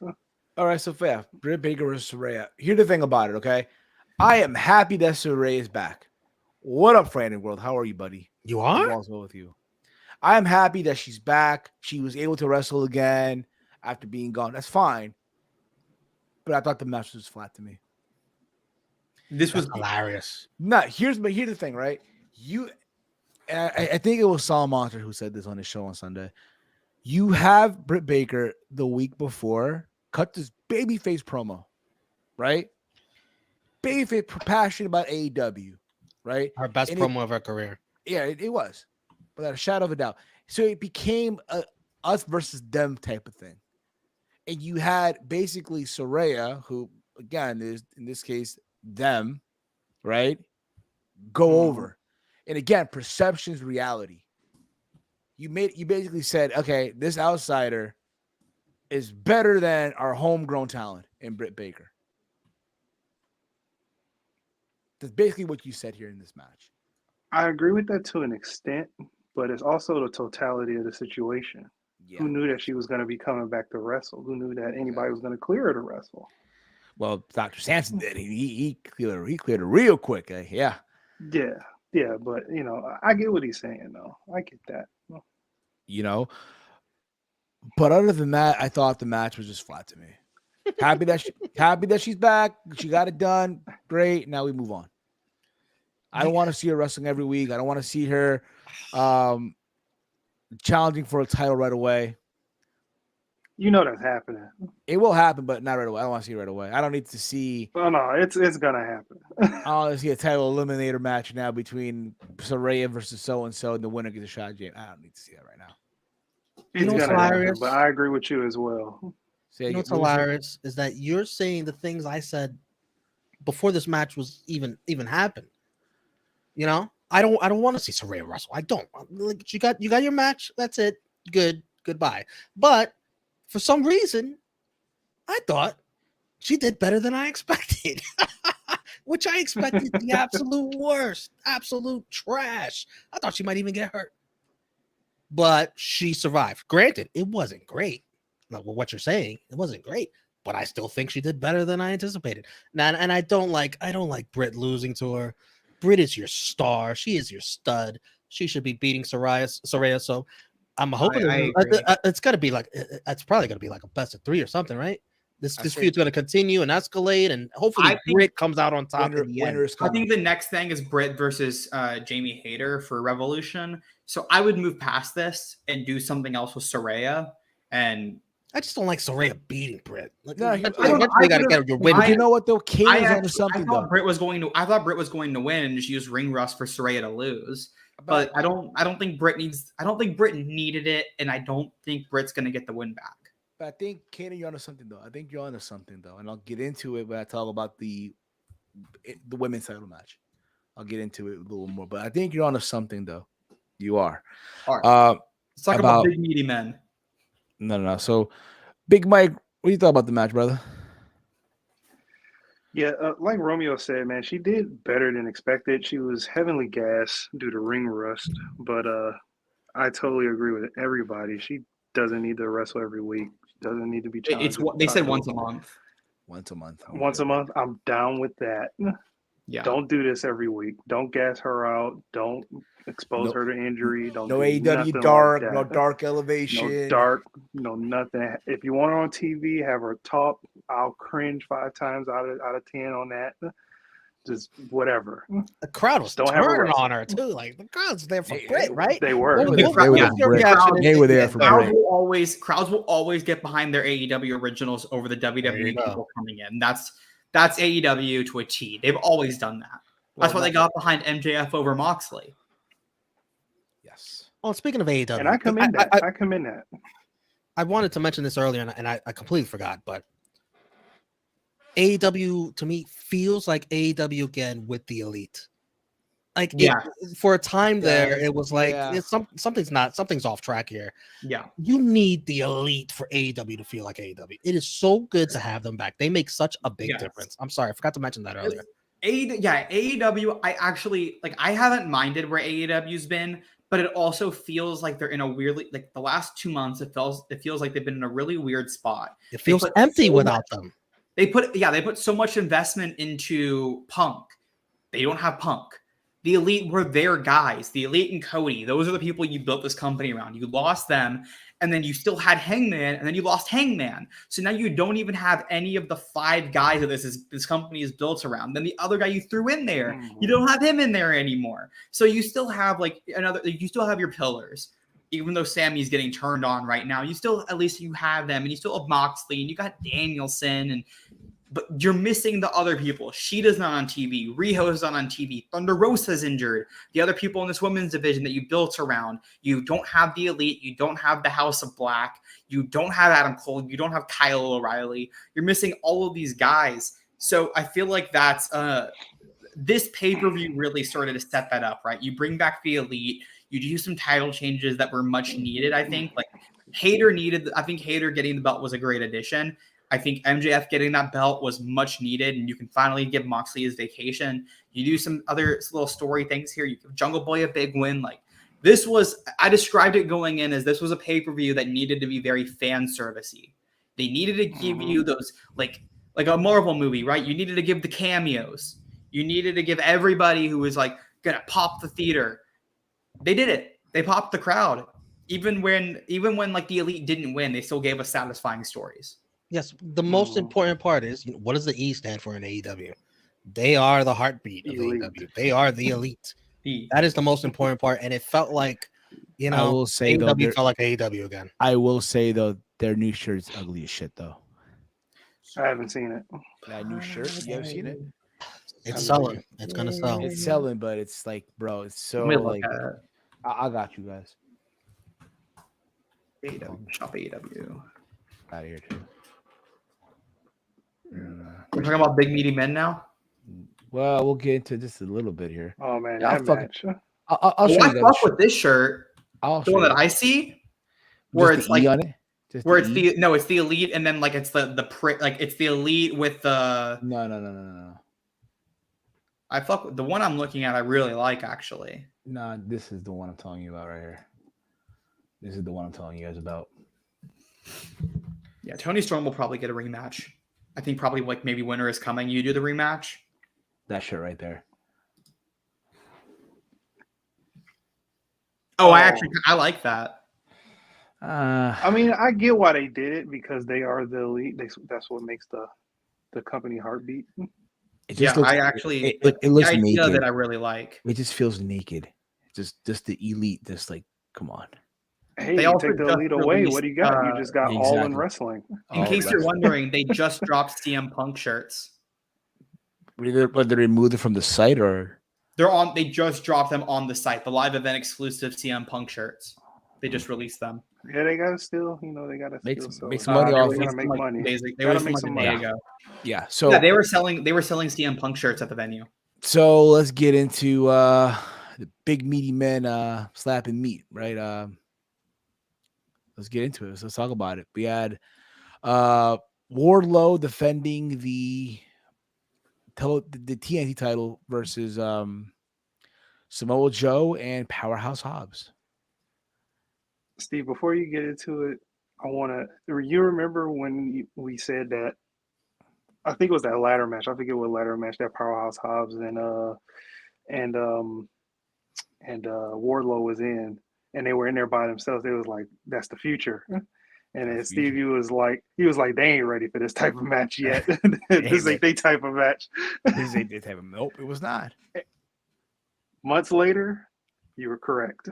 Told you. I told y'all they weren't ready for this. You too, Caden? You too? No, I'm just like taking a picture. Okay. So Yeah, but yeah. What are we talking about? So we're talking about Samoa triple Joe threat. versus Wardlow versus Powerhouse Hobbs, which is crazy because Powerhouse Hobbs was actually at my gym that weekend, and I missed him, bro. I was tight. Like literally, bro. I go to the gym in the morning that Saturday, and my homie's like, "Yo, the Powerhouse Hobbs was here," and shit. I'm like, "Oh, fuck, what the hell, man?" He was my bad. It was the Friday. I went to the gym Friday morning, right? And I'm doing my errands before I prudential, and my gym posted like on their Instagram. It was Powerhouse Hobbs. It was 10, and it was Lee Johnson. We've been going for an hour and a half, and we're halfway through this fucking show. Listen, man, it's AEW, man. We're having too much fun. Much fun, bro.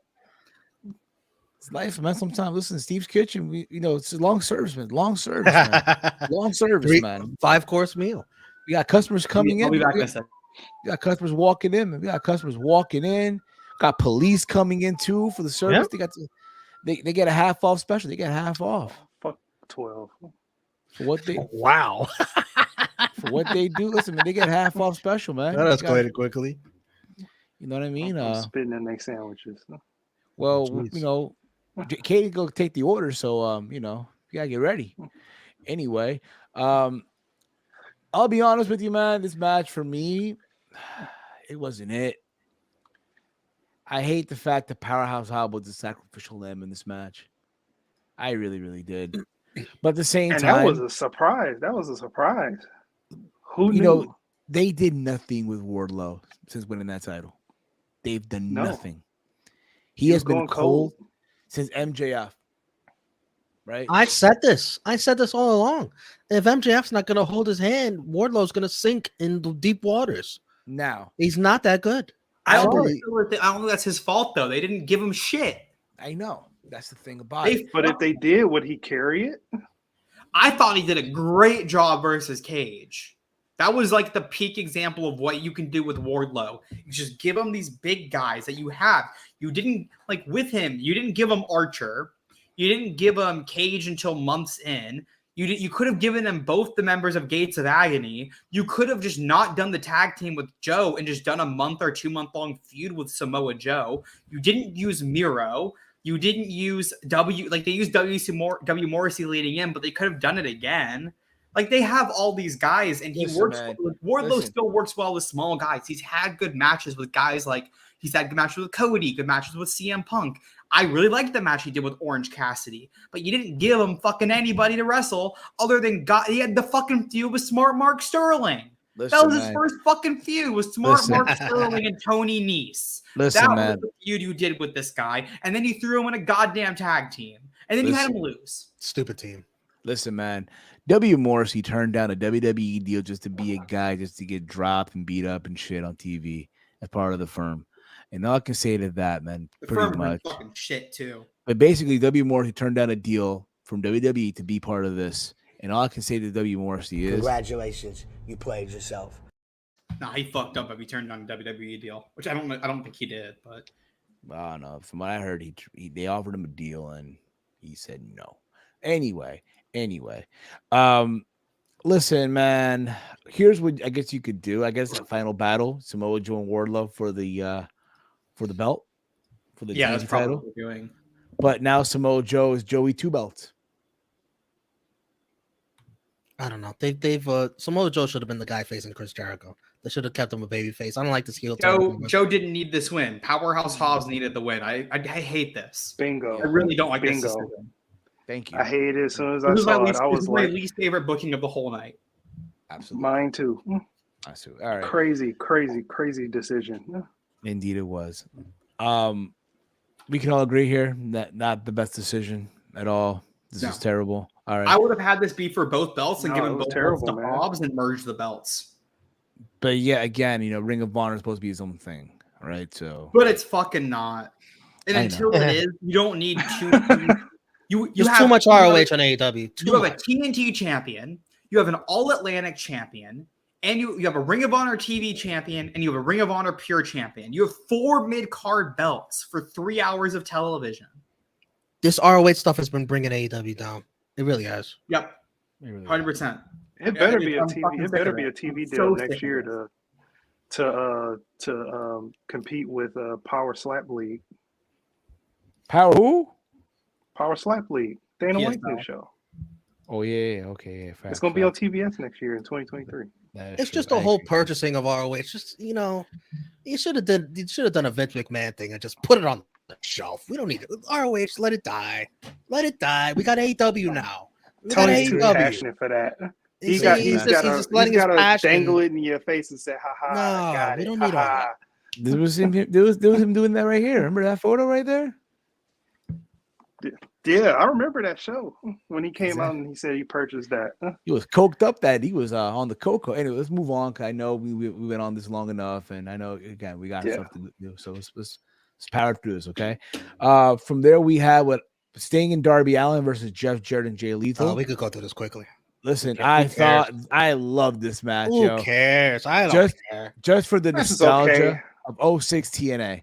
They were chanting TNA in the crowd. Okay. But you watched that stuff. You got what you wanted because you wanted that to happen. It felt like I didn't watch that stuff, so I don't care. I don't care. Zone. It felt so this was just a niche audience. What don't we care about? Darby? Yeah, that old TNA stuff. That old TNA stuff. I left my seat. I went and did some. I don't remember what I did. Sting is crazy for an old man. I got different dogs. He took a jump off the through the crowd. Sting is so good, man. This belonged on 0 Hour, and the only reason it's not is because Sting was in it. So I don't give a fuck. Right. I don't mind. I actually don't mind Jeff Jarrett. I like his theme. I fucking can't stand Jay Lethal. I hate this man. I don't want him on my TV. Jesus. I hate everything about Jay Lethal. I've never liked him. I've never Whoa, understood. whoa, the hype whoa, whoa, behind whoa, him. whoa, whoa, whoa! That's my hometown boy, yo. I don't give a shit. I don't think Right in he's New good. Jersey. I don't think he's that From good my in the town. ring. This the only He's champion we got. he is extremely basic. He does nothing interesting. He has the worst finisher in pro wrestling. It makes no sense. Okay, that's enough of the Jay Lethal. I'm kidding. No, it is He said, basically one "Fuck of the the worst Jay Lethal." finishers. Like the only other finisher I hate as much is Grayson Waller, where he jumps in the ring and does the stunner. Oh, That whoa, is the whoa. worst. That is the worst. Yeah. That's Mike's the only one that's a little bit worse because That's there's Mike's- no. If you're trying to hit it's a cutter, but if you're trying to hit a cutter, you don't. Is it a wanna cutter or is it a do what- guitar? The guitar. If you're going to hit the guitar on somebody, Guitar. you don't want to do the handspring. It stops all of your momentum. It makes no sense. Anyway, It sounds like a Uh, personal problem, Caden. word. Yeah. All you need I to think we know go- is that Darby's team got the win, As right. predicted. as predicted. Even the Let's move- entrances was dumb in this match. I love the end. I don't see it. I don't see what you guys see with that entrance. I don't see Did it. you Okay. wait a minute, Steve? Did you see? Could you see close enough? Did the guy really spit on Jeff Jarrett when he pushed him like crazy? I think he did. I didn't really pay I attention don't- to it. I was in the moment, like, yeah, I yeah. could I would- literally I only would tell think you that what was a happened plan. All in right, the all last, right, like, all 5 right. minutes. You can move on. You can move on to the Okay. next Yeah, match. let's all move on. This is my least favorite Dar- match of the night. Darby jump off the ladder and Singh Actually, caught you him. know what? That No, was good. Saraya and Brett might be a little worse because I actually sat through. I will I'll say say- Singh looked good. Doesn't- Saddam Singh, he looked good. All his I would guys say- looked like really power. I will say this: if Ring of Honor doesn't have a TV deal yet, it looks like Ring of Honor's dead, bro. It's been dead for years. I don't think Ring of Honor has a TV deal. Take it It's not behind the bad. woodshed and shoot it in the fucking face. Get rid of it. Yeah. This was a horrible purchase by Tony. It's Waste of just, money. it's him being a fan. How much he spent on Nobody that? cares about it as much How as much he he does. spent on that? In the millions. I $10 know million? how much he spent on it, but I cannot disclose that. In the millions. Utilize the videotape library. That's great. lot of But money. nobody wants to see it continued. You I have believe he spent more than what WWE bought WCW for. inflation. Yeah. But with Yeah. inflation. But even then, WCW came with all the contracts. This didn't come with any contracts, so I think it was cheaper. Or I think the WCW was cheaper because it came with the contracts. That's why it was so cheap. Yeah. WCW was like $1 million. It was really cheap. Let's move on. We Yeah. got the AEW interim women's title match: Jamie Hayter versus Tony Storm. Listen, at this point, I was gonna say it. Just remove the word interim. Yeah, no, get rid of it. But like, Yeah, It's been too long. it's It's been not too fucking long. We might I get love- a lineal I- champion. Listen, I love Thunder Rosa. Okay, but she's been gone for way too long now. She's But if saying you remove Jen- that Tony Storm reign never happened. It's a reason. technically, yeah. But I do hope that eventually they go through and they add Tony to the lineage of You the have title. to. You have That's what I to. prefer Yeah. for them to do. Now- Is just retroactively go at it and just say like, "Hey, we made a mistake here. We're just gonna call Tony the lineal champion, and you're fine." That's all you need to do. if they want to just when Thunder Rosa comes back, just give her a match. She never lost the belt. It's fine, but let's move on. Yeah, I agree with that. I thought this crowd was pro Jamie Hayter. Yeah. I thought the right person won. Needless to say, the right person fucking won. I need to rant about this match when you're done. I need a rant. No, yeah, Romeo can go first. But go ahead, Steve. You can continue, Steve. No, like again, everything about this, for what it was worth, it was okay. But it was all said and done. Jamie Hayter got the win. Yeah, it was a little overbooked, a little bit. Yeah, we can make the A argument. little. A lot. Fuck it, it's a lot overbooked. Yeah, Hey, it was a overbooked. lot overbooked. I actually They didn't mind had the a good overbooking. Enough. I time. thought it was fine for a heel to Really? win. She's a heel. What'd you say, Kaden? I don't hate this. A heel Okay. to who? Okay. A heel to who? Jamie is presented as a heel by the company. Whether But she's what do the actually fans whether react? the fans do not react to her as a heel, but she is booked as a heel. So when you are booked as a heel, I don't mind them doing this. I hope you Jamie Hayter fans are proud. Oh, hope you're proud. Oh, Robert, there you go. I hope There you you go. Jamie Hayter fans are proud. You've wanted this for so long. You've wanted this for so long. first of all, Jamie Hayter's a little overrated to me personally. I think you fans are going a little crazy for her. She's good in the ring. She's good. She's not amazing. She's not great. You guys wanted this for so long, so bad, and look how you get it. And you're proud of it. All that cheating, overbooked mess, everything it took to take Toni Storm out. That was exciting. That was fun to watch. But how can you be proud of this as a Hayter fan? How do you sit there and say, "Yay, she did it! She did it! She won!" How? She cheated. She cheated so much. She had so much help. The right person won, Steve? What? No. Yes, Wait. the right person won. Stop it. You had to pull the trigger on Jamie Hayter. Yes, but you do it as a baby face. You don't do it now as a heel.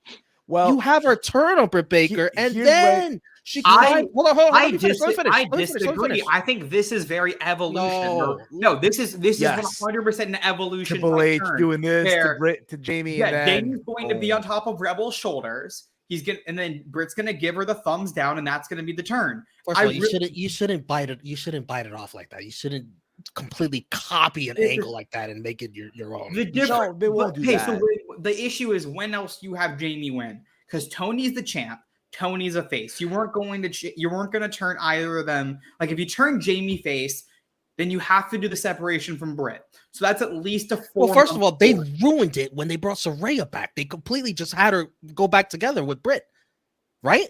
And that was messy. I thought they should have pulled the trigger around then. I do agree. Yes, but that would have the issue here is you would have had to have probably 5 more months of booking to get to that point, just with the way things worked, right? The reality is they did get Saraya.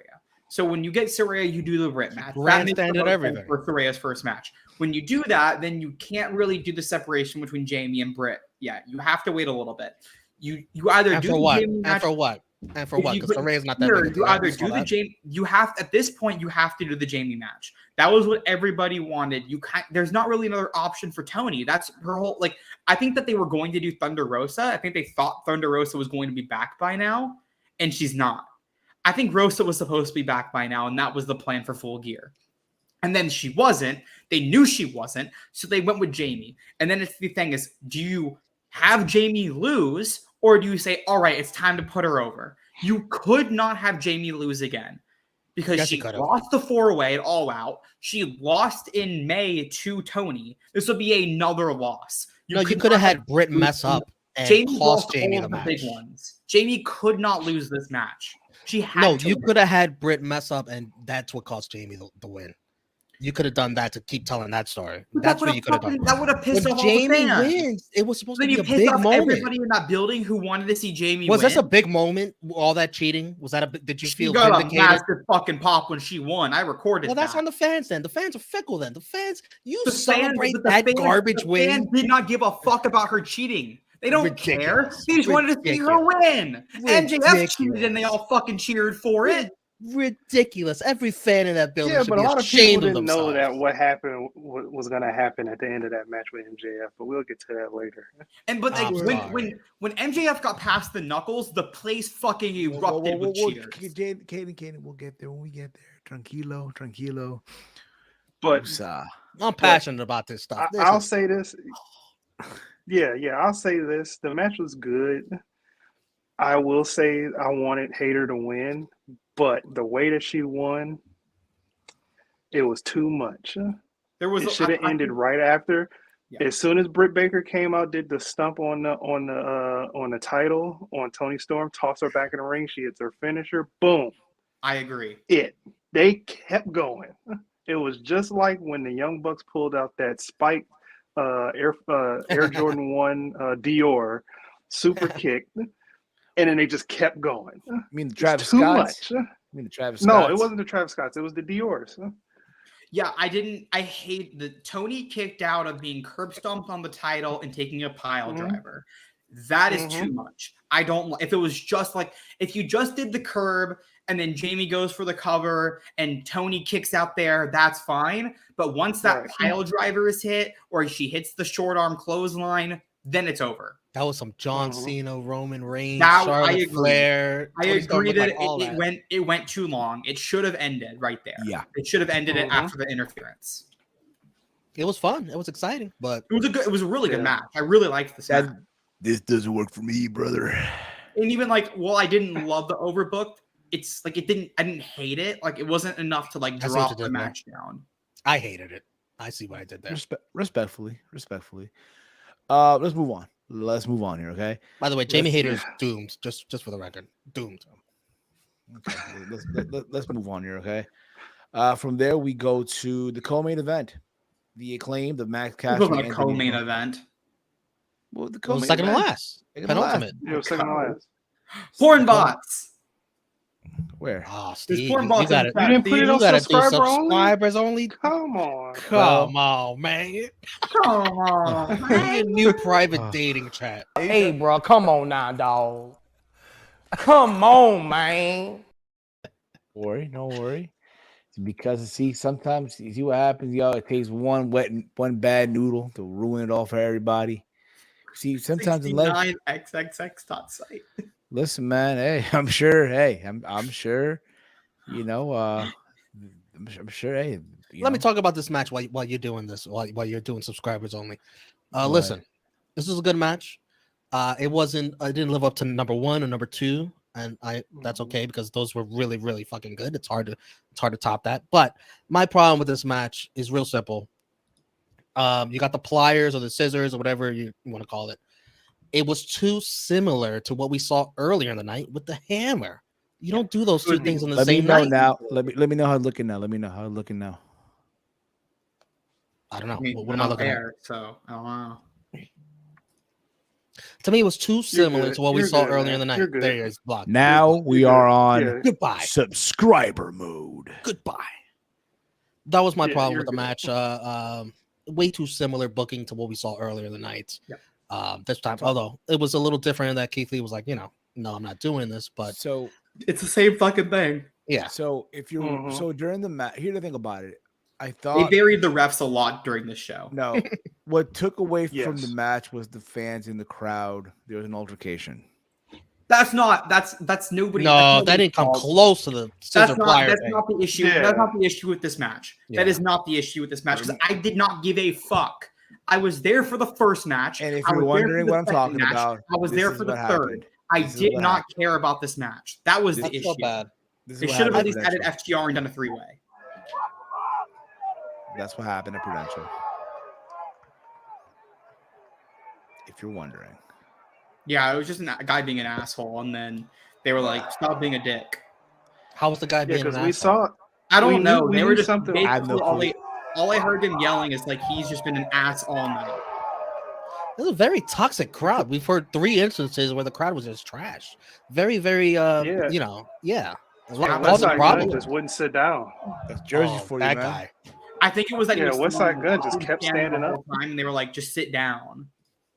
Just Don't sit ever down. bring a pay-per-view back to New York, New Jersey. Ever. No, they won't come back. They won't come back. It ain't It's happening. over. It's over. The ride's over, buddy. The ride's over. Enjoy it while you can. So Should just back ran to Grand this- Slam for the pay per view. well, Grand Slam, yeah. Should just ran Arthur Ashe for the pay per view. Been fine. Yeah, I guess so. It could be. Could very well be Caden. So back to this match, though. I mean, I felt like out of the 3 matches that they've had, this is probably the bottom of It's the those 3. worst. It's definitely the worst. Yeah, Not saying it was by bad. Oh default. my god, but I didn't care for it. I just didn't care for it either. Like, yeah, I've seen it. I enjoyed Max Caster's rap. He went a little That was good. long, That was good. but other than that, Keith Lee, walked down his partner. He walked out. Looks like they're gonna have a program going forward. It's time to break them up. You know what I mean? Yeah, that's the one thing it accomplished was that Yes. was to get them broken up. Yes. But as a That's guy the from only thing that's what I agree with. someone from the tri-state to see 2 local guys go over, win and all that stuff, I was happy. Mhm. But other than that, I'm good. Let's move on. I also don't understand why Billy Gunn wasn't there in the beginning of the match. Why did he come down during? the Yeah, I match? didn't That was weird. understand that either. Maybe because he knew that he was going to bring out the pliers or something. I I don't know know. because that's when he came out, Yeah. and to get a big pop because everybody was going to pop when they saw him. Yes. And everyone, after all, loved the Acclaimed. Anyway, let's move on here. So We have the main event, AEW World Title match, Jon Moxley versus MJF. Let's be honest here, okay? Had MJF not won that belt, people would have been throwing shit in the ring. Might have been a riot. Yeah. If you thought what happened to Matt Cardona at GCW when he won the title was bad, oh, bro, you guys see nothing yet. Hold my beer. Hold my fucking beer, bro. Let's be honest here.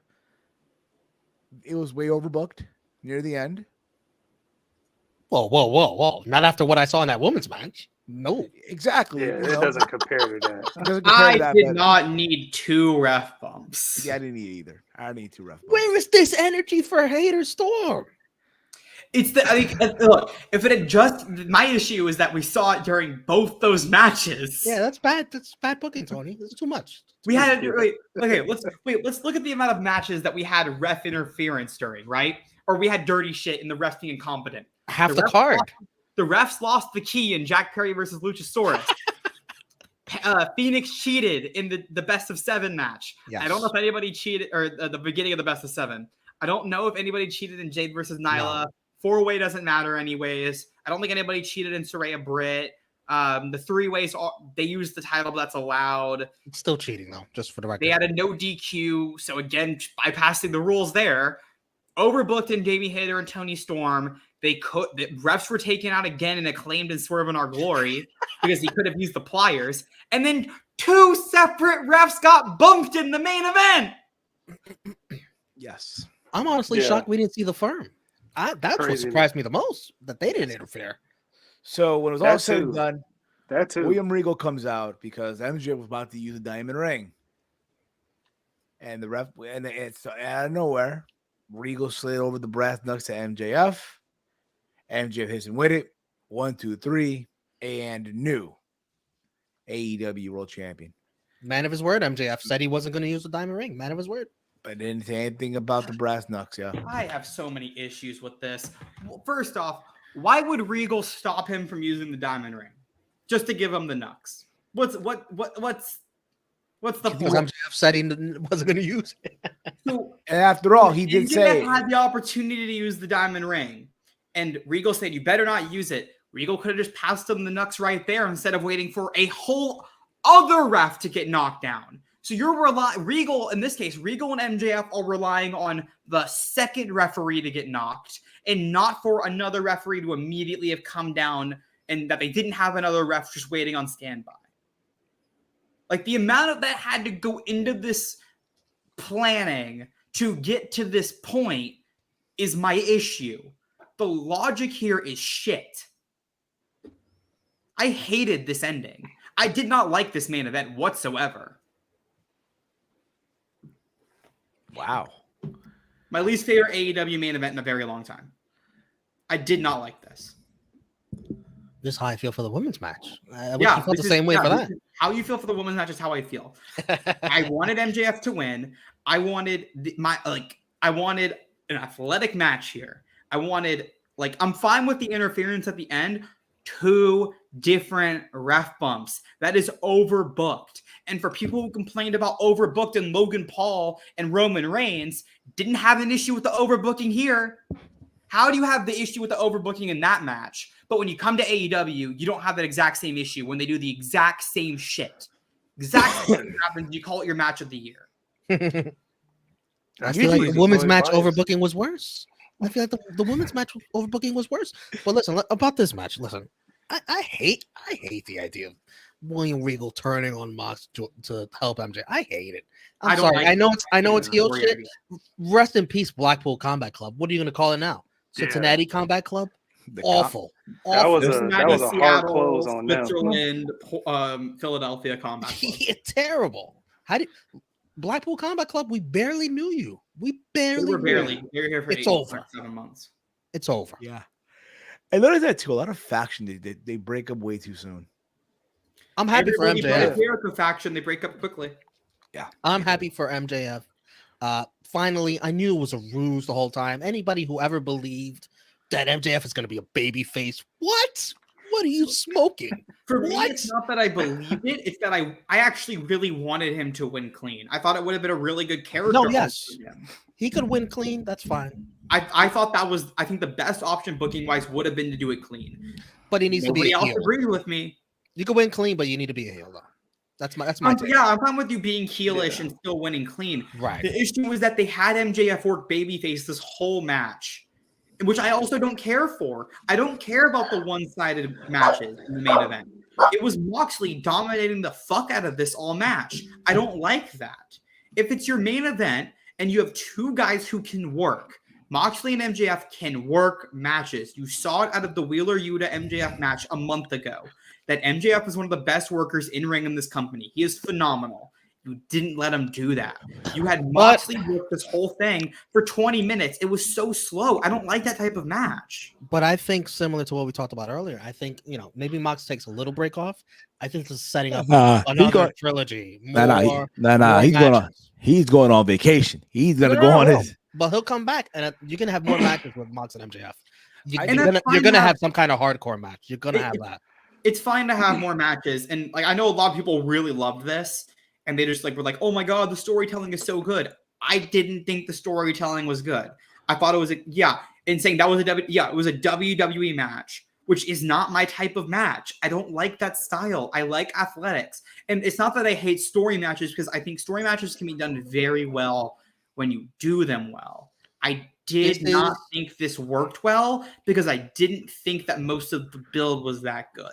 Listen, this is part one of a longer story, especially with the Regal turn.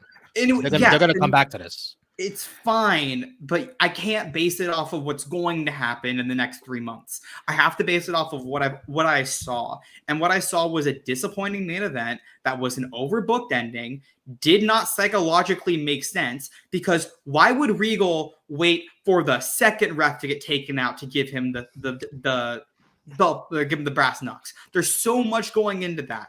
All of this has to be contingent on this one piece happening. You have to have a second ref go down, which is not guaranteed. Moxley could have, once that second ref got in, Moxley could have got him in the pile driver or got him in the paradigm shift and pinned Max in the ring right there. That's what could have happened. And instead, a second ref got taken out. Yeah. And that was supposed to be the second one was supposed to be accidental. The first one was when Max pulled him in the way. The second one was supposed to be accidental. Okay. By the way, you guys in the crowd hated Moxie. They throwing the shit out of him. They were booing him. So now, there's people talking about potential feuds for MJF, right? And I referenced early Double or Nothing.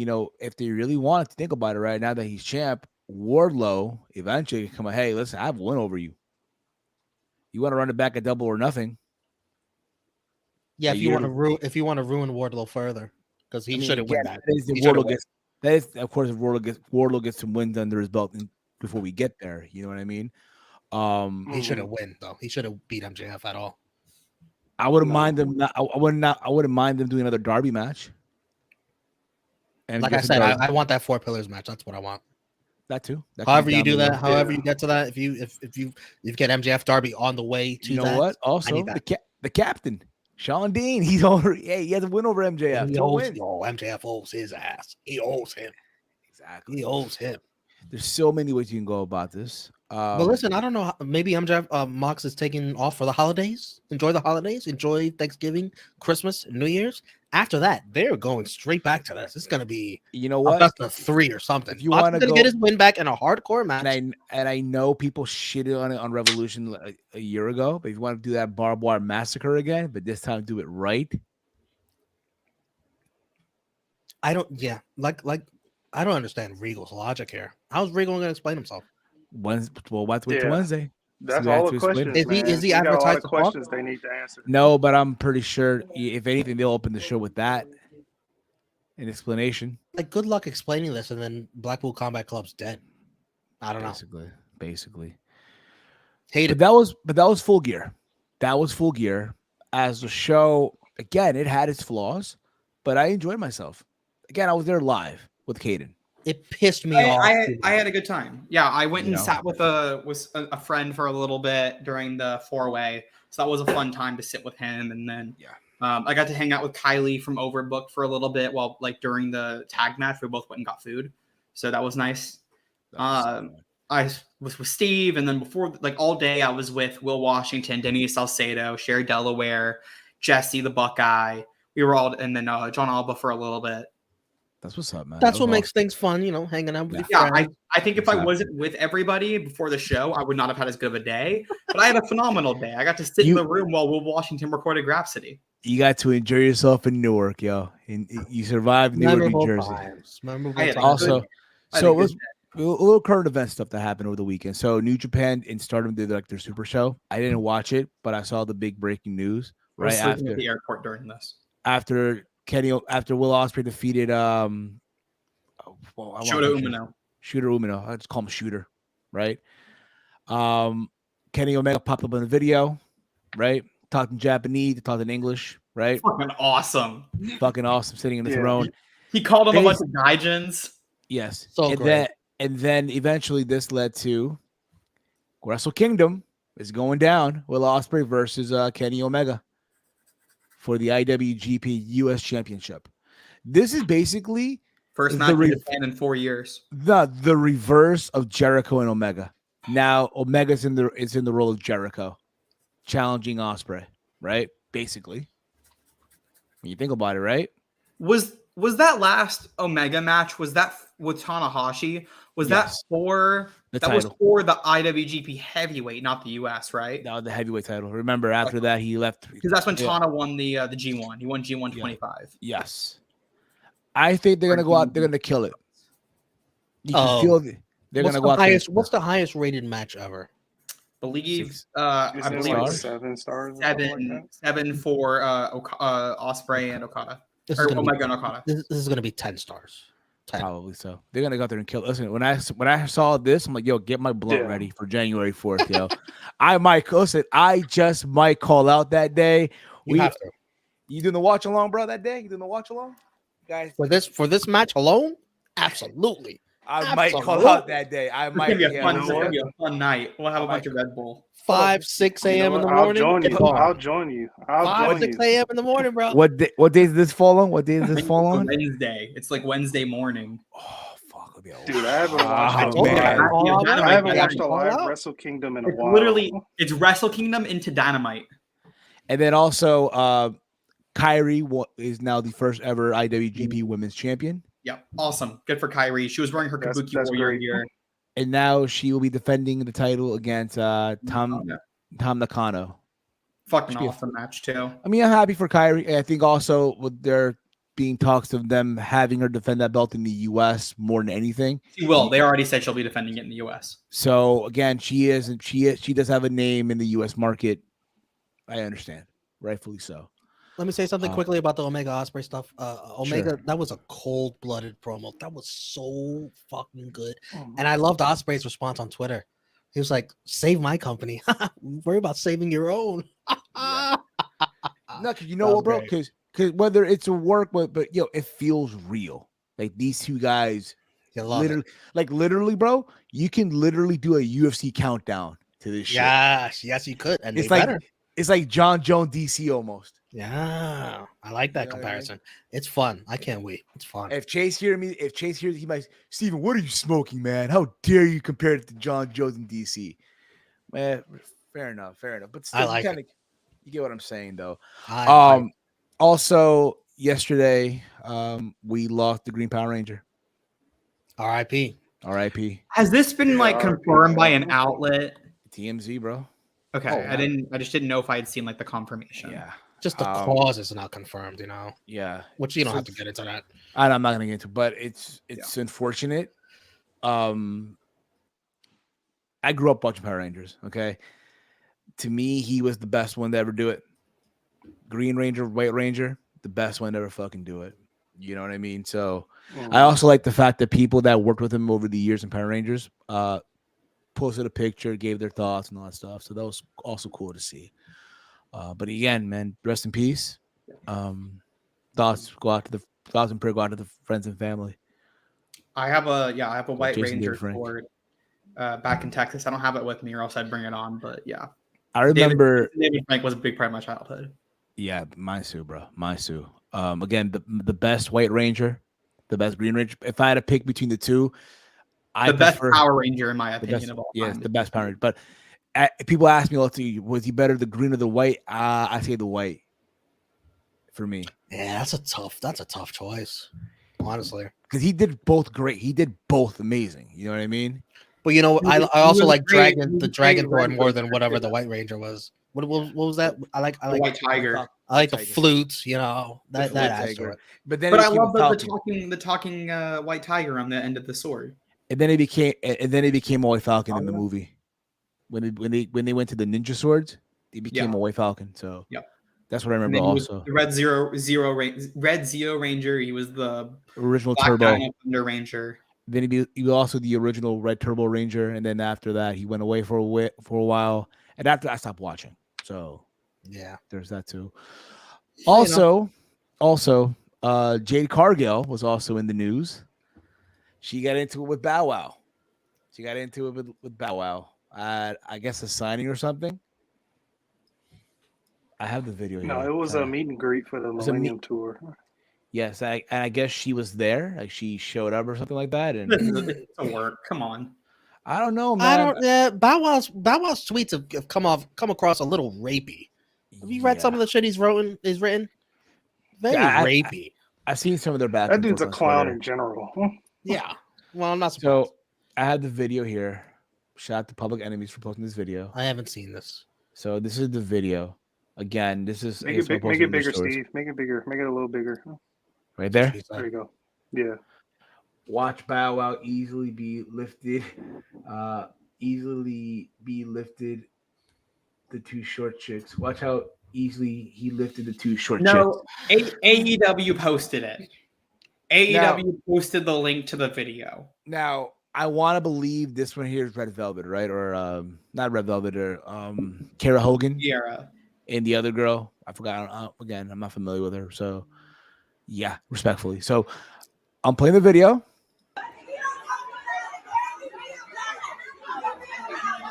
He threw popcorn. It's a work.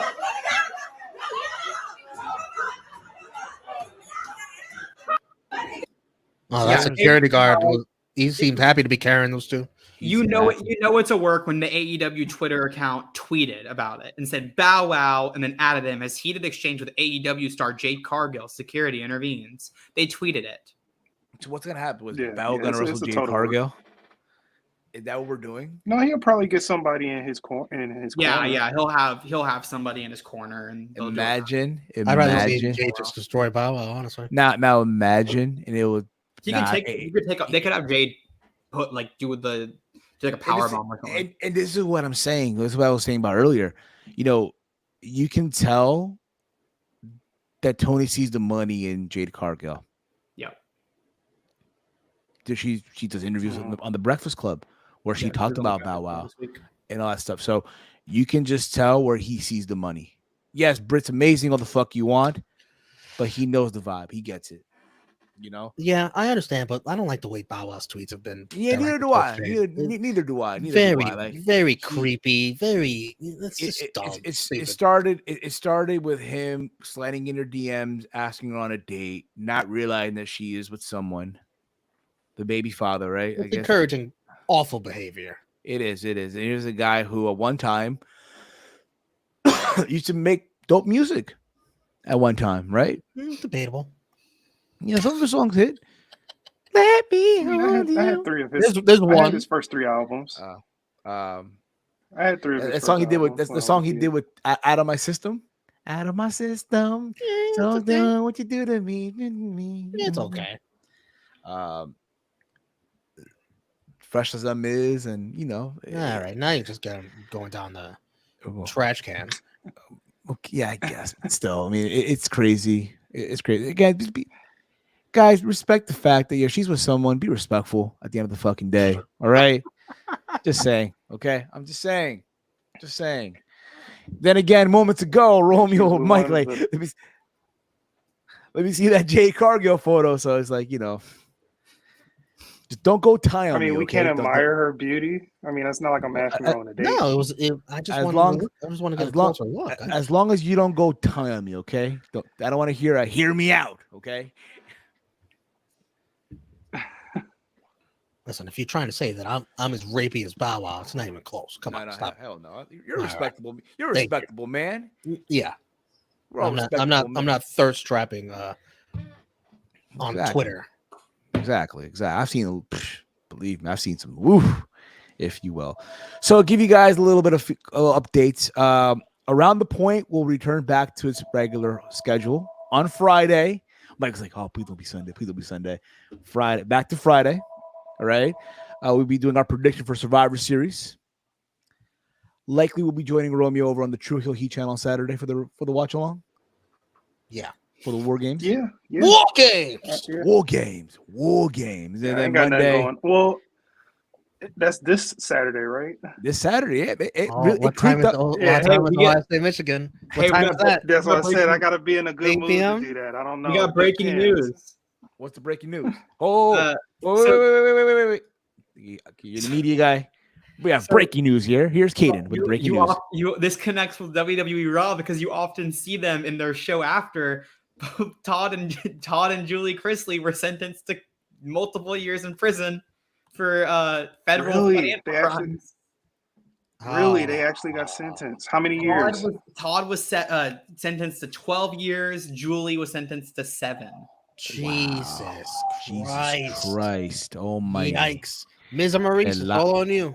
They're Yep, locked they up. got They their won't own let channel them You got to out. save the brand, save the It's your network. channel now. They're locked up. They won't let them out. They won't Yikes. let them out. They won't let them out. Oh. But They yeah, won't let- it all depends how I feel that day, Saturday. If my What time is that Wolverines can game? pull it out against. It's coverage start at noon. I think coverage start. it's at an noon. early at game? 1. It's an early game. Oh, that should be a prime Yeah. time game. But whatever. So I don't know if Austin is going. Regarding that sentencing, okay, them being locked up, like, yeah, Oh, I thought you were talking But about Michigan. I don't. no, Are you Yeah. crazy? I don't know if Austin's going to the game. I would love to do a live stream with him because he seems like a level-headed Yeah, Buckeye fan. It sounds like he will spend whatever amount of money to get there. He don't care. Yeah, He'll spend Yeah. $600 if need be.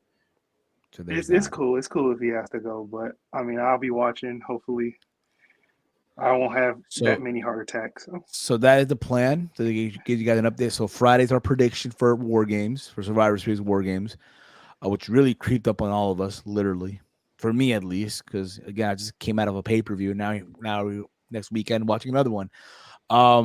And then Monday, back to Steve's Kitchen, where we be doing the review for Survivor Series. So there's that. There's no fights. There's no fight this weekend. No UFC, no boxing. Good. I know everybody- all that. And everybody was excited when they thought, oh, Gervonta and Ryan Garcia is about to go down. Then Gervonta, and now he's having a fight in January. Yeah, I was gonna say that's next year. I know. Also, Greg Hardy got a win over Hasim Rahman via decision. I didn't see the fight, but I heard that. Yeah, that's I heard that crazy. Greg Hardy had a I didn't even know they were 94. fighting. I heard that Greg Hardy had a 94-pound advantage in that fight. So take that as you will. So yeah, that's gonna. What was that, Mike? You're cutting off, Mike. You're cutting off there a little bit. You're staticky there, Mikey. What? We lost him. Mike, come back in. Come back in and come back out.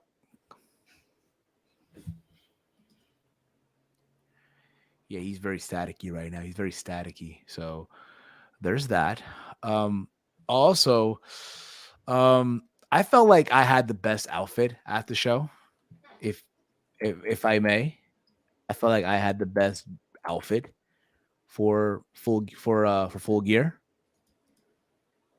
I'll let y'all tell me, if you will.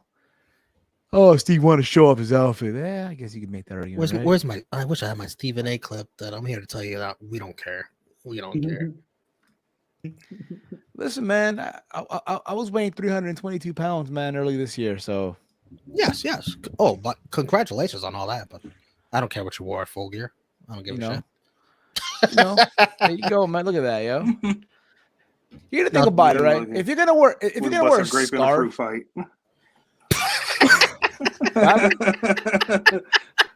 what happened? Chase I said you said need to me smile and my- more. I know. I Yeah. was.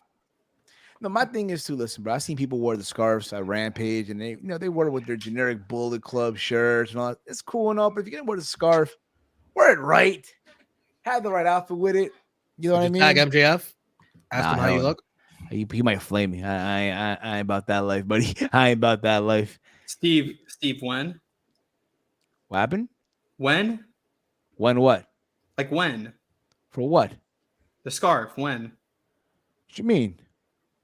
Never mind. Oh, man. Over here somewhere, but you get the gist. Anyway, guys, we'll be back Friday for Round the Point. Nobody said he was the best dressed. Steve said he was the best dressed. I felt Nobody like I else said was that. a little bit. Nobody else said that. Yeah, no, I No, said you false didn't report. see Will Washington's outfit was oh my god, I loved his sweater. Yeah, Yeah, this it's like not- nice the sweater on. best day to wear a striped sweater is all the time. Will looked amazing. Will looked so good. Give me like 4 more months. When I get more slimmer, it's over. It's over for everybody. Just saying. Anyway, guys, I know I'm rambling on here now. We were live enough for 2 hours and change. Special service today. We'll be back Friday for Round the Point. Saturday, we're on the Tru Heel Heat channel for the watch along for Survivor Series War Games. Monday, we're back. Are we watching England USA on Friday? Yes. 2 p.m. 2 p.m. We're watching the World Cup. U.S. Listen, the U.S. No more fucking around, okay? No more fucking around. That's enough. Also, Monday, Steve's Kitchen, we're reviewing Survivor Series. Timing to be determined. But I want to thank everyone for tuning in today. I want to thank Caden for joining us. Thank Romeo for joining. Mike, you as well. Big Mike, let them know where can they check you out, brother. Yeah, you can find me on Twitter at DetroitGamer313. Also, Romeo, if you don't mind squeezing me in, I want to join the stream later tonight. Cool. Okay. Yeah. I got a parlay too. I'm gonna send it to you in the group chat. Yes, please. We'll do a family parlay. Exactly. Romeo, let them know where can they check you out, brother. Tru Heel Romeo, Twitter and Instagram. Definitely not on Facebook where they've banned me. Also on the Tru Heel Heat wrestling channel, like tonight, where we do a Raw watch along. We'll also watch some football on the Tru Heel Heat wrestling channel. And check out the Tru Heel Heat sports YouTube channel, where we do World Cup watch alongs now, like on Friday. England, USA. Join us. Thank you. And of course, the fastest rising member of the wrestling media, Caden. Let them know where can they check you out, brother. You guys can find me at Kaden, KADEN_FTW on Twitter. You can find me on Fightful Overbooked doing whatever I'm doing over there. I have an interview from last week with Billy Starks, amazing wrestler, amazing interview. Go check that out. And you can find me on my own YouTube channel, 10 Count Wrestling, right here on YouTube. Yeah. Woo. Yeah. Well, thank you guys for tuning in. All right, you guys been awesome. See ya tonight for Raw. See you tonight for Raw, buddy. That being said, guys, for everyone that was here tonight, for Caden, for Big Mike, for Romeo, and for myself, this has been another installment of Steve's Kitchen. Kitchen is now closed. Fuck off, everybody. Ramsey's voice.